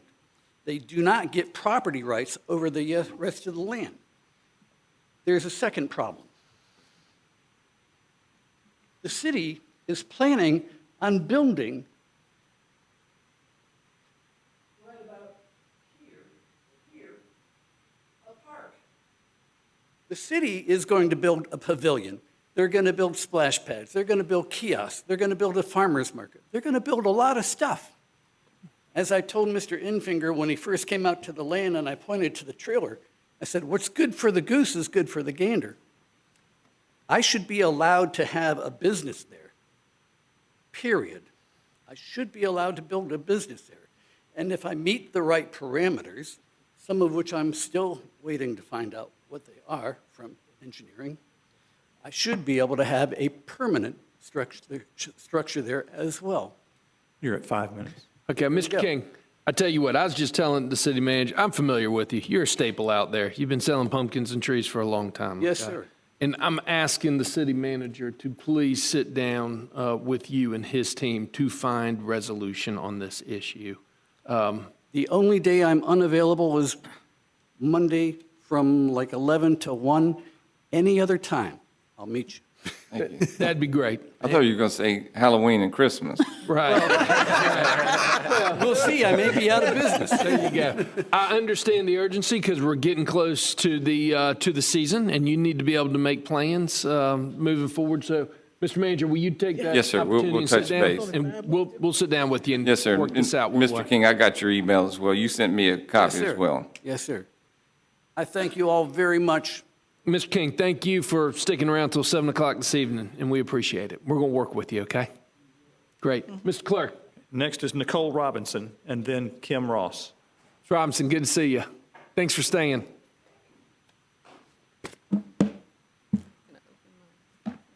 Hello. Thank you. Hey. Allow me this forum. First of all, I'd like to start by thanking all of the police officers who put on their uniforms day in and day out and do the right thing by protecting this community. Let my remarks today serve and be taken as a path to weed out the bad parts in order to amplify the good, to seek answers and solutions. On June 15th, I knew full well that a grandmother in our community was tased in the back for doing the same thing I was about to do, ask questions. I've been sitting in my vehicle preparing to see a movie, and I saw some middle schoolers goofing around, flirting, being kids, when an officer announced that they had been trespassed from the property. They had been buying ice cream and preparing to see an animated film before they'd been sent out to the parking lot. And they obeyed, but matters quickly got out of hand when one of the girls was grabbed, put into handcuffs, and put in the back of a squad car. She was a cheerleader and an honor roll student. Her friends were terrified. Some of them were in tears as multiple officers herded them into the pitch black of an all but unlit Allen Road. Apparently, though she was complying, she wasn't walking fast enough. I asked if the officers could let her go and not detain her. None of them were violent. None of them really reached above my shoulder in height. But they insisted that she needed to be detained. I was able to get her cousin the phone to call her mother there. She arrived, and the rest is social media history. In fact, some of you voiced or commented your concerns on social media, which I thank you for that. Unfortunately, since June 14th, her mother has not received any answers or sufficient answers at this time. So I'd really like to, one, get her mother some answers, and two, hold PD to account when they mess up, because I think in this case we could say that they did. It was a mess up. At the end of the night, there were 12-year-old children wandering the dark of Allen Road, and that's not safe. There's no need to throw a small 12-year-old girl in handcuffs or the back of a squad car for seeing a Saturday night movie any more than it would be appropriate to meet a stranded kitten with the full force of a fire hose. After the Dunn Street incident, it was an honor to participate in town hall discussions with community members and TPD. But it's really important to get answers so we don't leave more middle schoolers traumatized at the hand of brutality and needless escalation. And I'd like to conclude, as we face down deciding on a new leader for TPD, that we establish what community policing is going to look like in Tallahassee. Because sometimes first responding is running headlong into a burning building or stopping an active shooter. And sometimes it's saving that stranded kitten from a tree or watching over 12-year-olds at the end of their favorite animated film. You're almost at 3. Yeah, as their parents come to pick them up. And it's up to our community leadership and ourselves to make sure we empower our PD, both through support and accountability, to know the difference. Thank you. Ms. Robinson, thank you. Appreciate you coming out. Mr. Mayor, Yes, ma'am. Ms. Williams-Cox. I want to say to Nicole, I am very, very proud of you. I taught this young lady in Sunday school. She did. This is Dr. Robinson, President of Florida A&M University's daughter. And I'm very proud of you being that community voice, that community activist, and being a member of the millennial group. You reached out to me. I have not responded back because I'm getting information. That's why I haven't reached back out to you. And staff is getting information to provide to me so that we can provide you, so you can provide the mother with an answer. I have not called the mother because I don't have information to give her. So forgive my delay, but I'm trying to make sure I get the right information to share. But I am so proud of you. Keep doing what you're doing. Don't get between the police and anybody, because we need you to remain whole. Okay. So thank you. Thank you. And that wasn't meant to single out my Sunday school teacher now. Thank you. Thank you all. Ms. Robinson, I don't know enough about the case to pass judgment either way. I do know that we've got a wonderful police department that does work really hard on our behalf. Yes, and I would like to introduce our new chief, Chief Steve Outlaw, who's against the wall. And Chief Outlaw, if you don't mind, when you get an opportunity, maybe this evening, if you could introduce yourself to Ms. Robinson, and I'm sure that he will be accommodating and trying to provide more information on the situation. I'd love that. Thank you. Thank you. Appreciate it. Mr. Clerk? Kim Ross is our next speaker. Ms. Ross, good to see you. Thanks for staying. And then we'll hear from Susan Stratton. What an incredible young lady that Ms. Robinson is. Kim Ross, 1203 Buckingham Drive is my permanent address. I'm here tonight to ask you to halt the permitting of the destruction of the trees in the Boynton Stills neighborhood until the blueprint report is complete, until we get meaningful citizen input, and until a grievance process has been set up. And I want to address and supplement some of the comments that were made earlier this evening. Most of the people who have been working on this are not asking for a permanent halt of the entire FAMU Way expansion, but are asking that it be paused to consider the process, which at this point we could say is either wasn't followed or is clearly flawed, and to consider alternatives to the final destruction of this neighborhood, which includes the trees. In addition, most, if not all, the people who have been working on this are actually concerned about the people who have already been impacted and who have told my colleagues that these trees are in fact part of the community. Preservation and enhancement of this area would enhance the adjacent neighborhoods, and again, our objective is to improve Phase 3 before it goes forward, not stop it. In addition, while trees may have aesthetic value for some and not for others, keep in mind that most of us that are concerned about the trees are in fact concerned about climate change, which will impact our most vulnerable communities first and hardest. Indeed, people are already experiencing increased asthma, increased heat stress, and are in fact, and our neighbors to our west will not be recovered for years, if not decades, from Hurricane Michael. So for me, it is actually the people that have me concerned about how we are developing without regard to the destruction of our large trees that suck carbon out of our atmosphere to make this place and this planet habitable. So let me speak specifically to the trees that are planned to be destroyed as part of the water retention plan. First, I know it's a blueprint issue, but the city will be issuing the permit for the removal of the trees. You therefore have the power to pause this destruction while the process is ironed out. Second, this is for a water retention pond. Large trees in particular are exceptional at soaking up water. Why would we destroy a tree that could be part of a solution? And third, speaking to process, if the city were to issue the permit for the removal specifically of the 77-inch legacy live oak, it would be doing so based on plans that were created and publicized based on a tree survey that in fact did not include the tree. So, in short, I am asking you, for you all, to use the power in your hands and direct staff to put a hold on that tree permit until we can use this project and move the project forward in a way that's transparent and benefits all. Thank you. Susan Stratton is next, and I do have a speaker form for Benjamin Alexander, but I believe he has left, so that would make Ms. Stratton our final speaker. Ms. Stratton, it's great to see you. Thanks for being here with us. Okay, I'm Susan Stratton, 964 Rose Bay Court.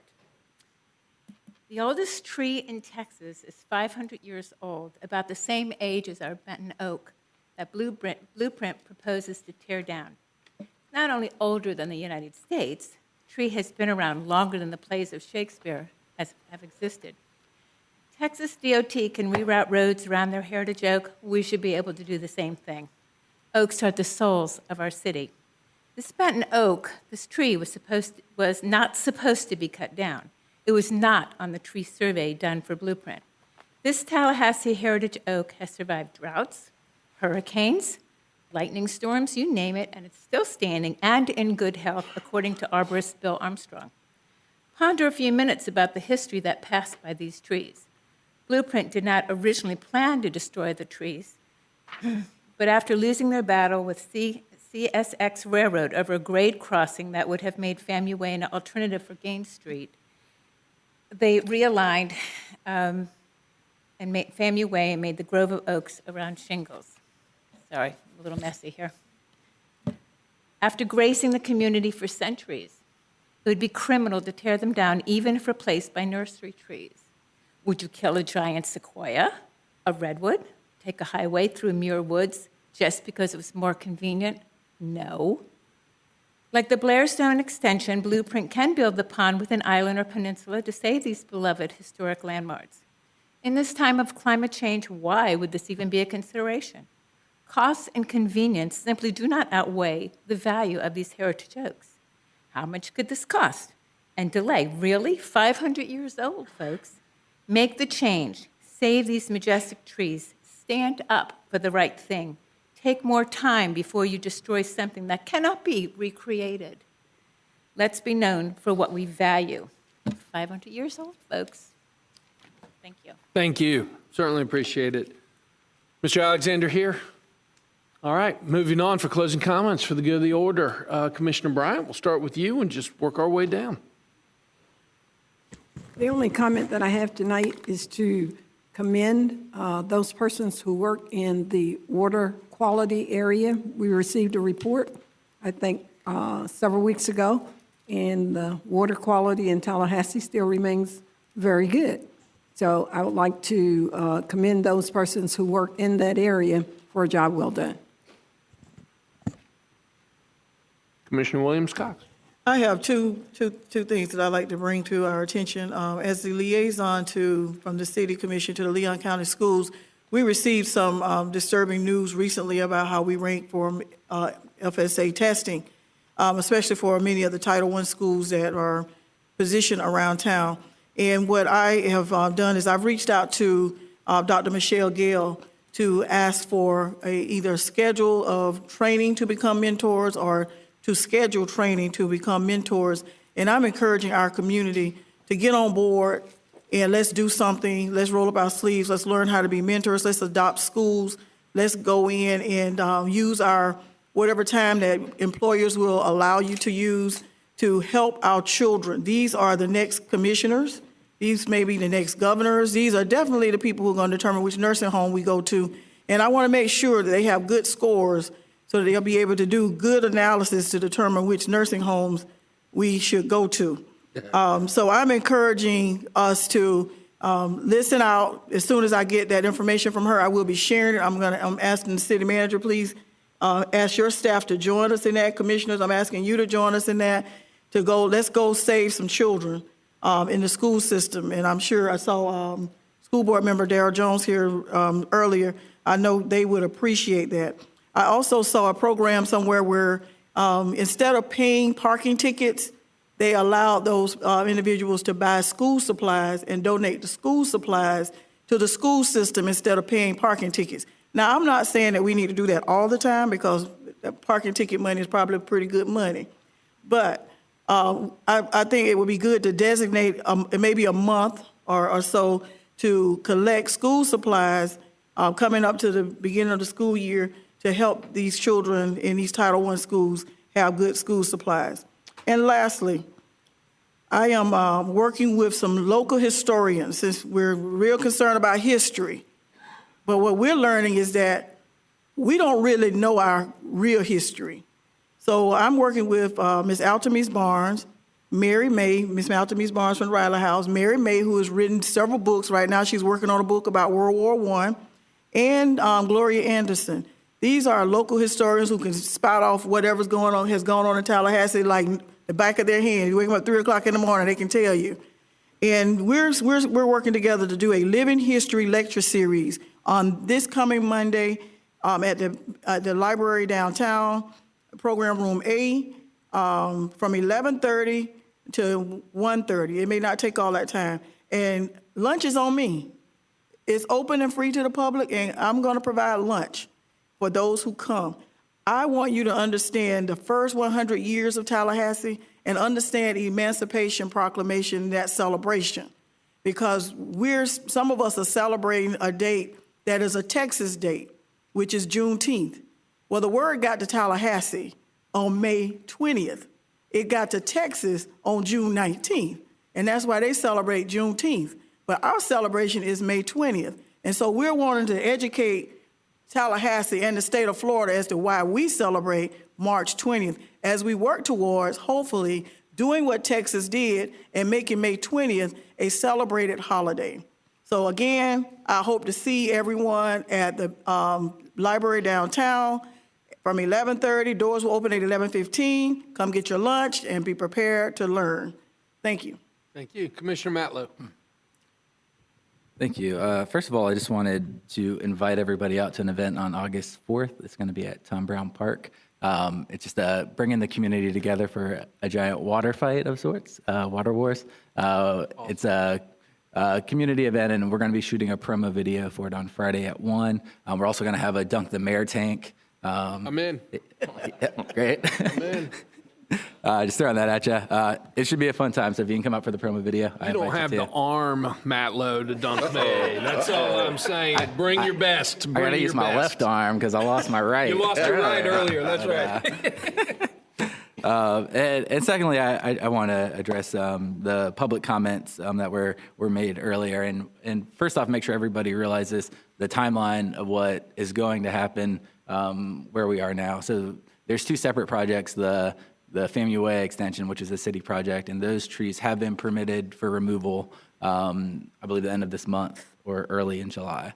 There were comments made about the Blueprint project and the timeline on those trees and if there would be time to work with staff on those removals. And I believe, and Wayne, if you could verify this, I believe we said you're about 2 months out for permitting on the trees for the Blueprint project, and then it would probably be a couple months after that for actual removal. So that's the timeline on the removal of the pond trees is about 4 months. I think there will be ample opportunity to engage with staff on that if there are any alternatives that can be done. Personally, I think a giant oak tree on an island in the middle of a holding pond would be pretty picturesque if that's a possibility. But I also want to just talk about FAMU Way in general because I think everybody's kind of on the same side. I know this becomes an emotional issue, but we want to see investment in the community. We want to see investment on the south side, and we all look at what that means through a different lens. But as we develop these projects, decisions are made, and this is where I'd like us to think about taking a closer look of what we value over one thing over another. At the Blueprint meeting, we talked about affordable housing and being able to replace those units, and I put that there because to me, I think housing is at the top of the list of what I value and what our community needs right now. And if we're going to remove it, we need to replace it. And when we're looking at projects, we need to factor in that cost. It's not just the cost of demolishing a house, but it's the cost of replacing it. There was actually a presentation that said it would be $5 million to replace it. I don't know if that's true, but it's a cost we should consider.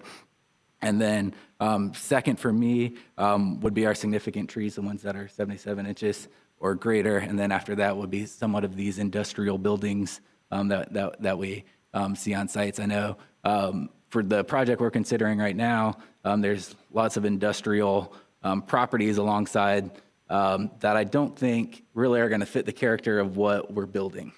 And I say that zooming out of the bigger picture of the wastewater treatment center, there's talks of a police station there, a fire station potentially on Lake Bradford Road, and what the greater vision of that area is going to look like. And to me, it really wouldn't have included those buildings. So I think if we can start to prioritize when we're redeveloping these projects, maybe we prior to our sales letter, and we would have designed a road differently, knowing what's going to come on that property is redevelopment, and the existing buildings aren't really as needed. And that brings me to people were questioning the policy and the tree removal, and we're going to end up in a place where there's a permit for a large tree, and the project was designed way before that. So I think there's somewhere that we can look to get ahead of the curve to say, before we design a big project, we know if there's a significant tree, so we don't get ahead of the curve. When we were in Greenville, there was a big conversation. The mayor of Greenville said, we made it impossible to tear down old buildings because we value those old buildings. And what they got was new development directly behind old buildings. They have significant trees all over downtown, and I think they really were able to balance that need for saving their history, but also allowing new development to come in, and it worked really well for them. So I think, to me, there are certain species of trees and significant trees. We talk about them that we encourage our developers not to tear down, and I think we just need to figure out what that mark is, what we value. To me, it's large live oaks. I think we don't need to get in a fight over every single tree, but if there are trees we want to protect and save, we just need to come together, meet with staff, meet with the community, see what everybody accepts, and just put those rules into place on the front end so we're not having this battle tree after tree after tree. And if we can get to an agreement on we're going to save a certain amount, certain size tree, a certain type of tree, we can know that that's the rule. And then as the other trees get taken down, we use the Urban Forest Master Plan to reforest, and we come to some sort of compromise on how we develop going forward. So, yeah, I mean, that's my comments on that. Excellent. Thank you. Mr. Mayor Pro Tem. Thank you, Mr. Mayor. I want to piggyback on what Commissioner Matlow talked about in terms of housing. That's where I'm going with this. Recently, Michael Parker and I met with Colonel Washington Sanchez, Antoine Wright with Habitat for Humanity, Bill Eichhofer from the Property Appraiser's Office, and there was one other gentleman there. I don't recall his name, but we discussed the concept of a Habitat Veterans Build for Tallahassee and Leon County. It is a national initiative of Habitat for Humanity. And Colonel Sanchez brought to our attention the need for affordable housing for our honorably discharged veterans here in Tallahassee. And certainly that is consistent with our priority, Commissioner Matlow, to provide affordable housing for residents of our community. And this would be, of course, for our honorably discharged veterans and their families. And so what we are, and they had a launch which they invited me to attend, I guess it was about a week ago, launching this initiative recently. And so what they're asking is, Mr. Mayor and Commissioners, that the city partner with them in this project. The county is a partner as well, to move this initiative forward. The goal is to begin construction of the first Habitat Veterans Build in September and have the home built by the holidays for a veteran, and it would target veterans with families. And that would be our top priority. And also what they're asking, so my first ask would be approval for the city to join this partnership to provide affordable housing for our honorably discharged military veterans. And then secondly, for the city, for this first build, to locate a parcel of land that the city owns as the site for our first Habitat Veterans Build location. So that's, do I need to make a motion on that, Mr. Mayor? I'd love to second your motion. Okay, I would make that motion that we join this partnership as a city and that we give the manager and staff direction to locate a parcel of land in a suitable area for our first Veterans Habitat Build, or Habitat Veterans Build. Mayor Pro Tem has probably made the motion, seconded by the mayor. Any comments or questions, Commissioner Williams-Cox? Yes, Your Honor. Question, we're talking about one parcel? Yes. Okay. I mean, if we want to do more, if, because, of course, that helps to lower the cost of building the home itself. But at this point, we're just asking for one for that initial build. Okay. Yeah. Mr. Mayor. Manager. If I could get clarity on this, in order to do it, given this timing of your meetings, I would like to have authorization to identify that parcel. Clearly, I'll communicate that to you and transfer title to that parcel before your next meeting, of course. Yeah, that's as part of your motion. Right. Is Okay, everyone thank you. clear on that? Excellent. Okay. Commissioner Matlow. This is just a residential parcel? Yes. Parcel that we Yes. don't know we do, okay. Single family. Excellent. Done any further comment? Yeah, I'm sorry, I think I Commissioner was Bryant. before Commissioner Matlow. But anyway. I didn't see you. I apologize. No problem. Just kidding with you. The $65,000 that is seed money for any Habitat home, is that a part of this year's budget that we're expending or next year's? Because I know we do support building Habitat homes, and to have one focused on this purpose is awesome. I think we ought to do it. But I just want to make clear that the $65,000 that we give as seed money that's required to build any home, I don't know if it's jointly with the county or is this our part to build a home or what, but we need to make sure it's in the budget. Mr. Mayor? Well, what we wanted to make sure was that we were not taking away from anything that was already planned, so the $65,000 would be raised, or whatever it would be minus the cost of the land, that money would be raised as a separate Habitat project. So if whatever we already have planned would still go forward, and we would be challenged with raising the money for the Veterans Bill. Okay, so it's not a part of our budget. You're saying that we're going to raise the $65,000? Right. Okay, I'm clear now. Okay. Excellent. Commissioner Williams-Cox. So when you say raise, how would we be doing that? Fundraisers? Well, Habitat would raise, because they raise the money now. And so Antoine will take the lead on raising that money. And we would, have to identify revenue sources for it. Because the last Habitat house that I recall that was not city-sponsored, it required the group sponsoring to raise those dollars and write a check to Habitat. So now I'm not clear on how, definitely support it. And I didn't know whether the donation of the parcel was the city's part of it? Yes. Okay, so then somebody else will be raising the 65,000 because we're giving land. Yes. Okay, Yes. all right. That's the expectation. I'm clear now. Okay. I'm clear also. Okay. Seeing no further comment, all those in favor signify by saying aye. Aye. All those opposed, passes unanimously 5-0. Thank you, Commissioner. Great. Thank you, Mayor Mayor. Pro Tem. No, great idea. You still have the floor if you have anything else. I'm done. I hope everybody has a nice break during the summer recess. We stand adjourned. Hey.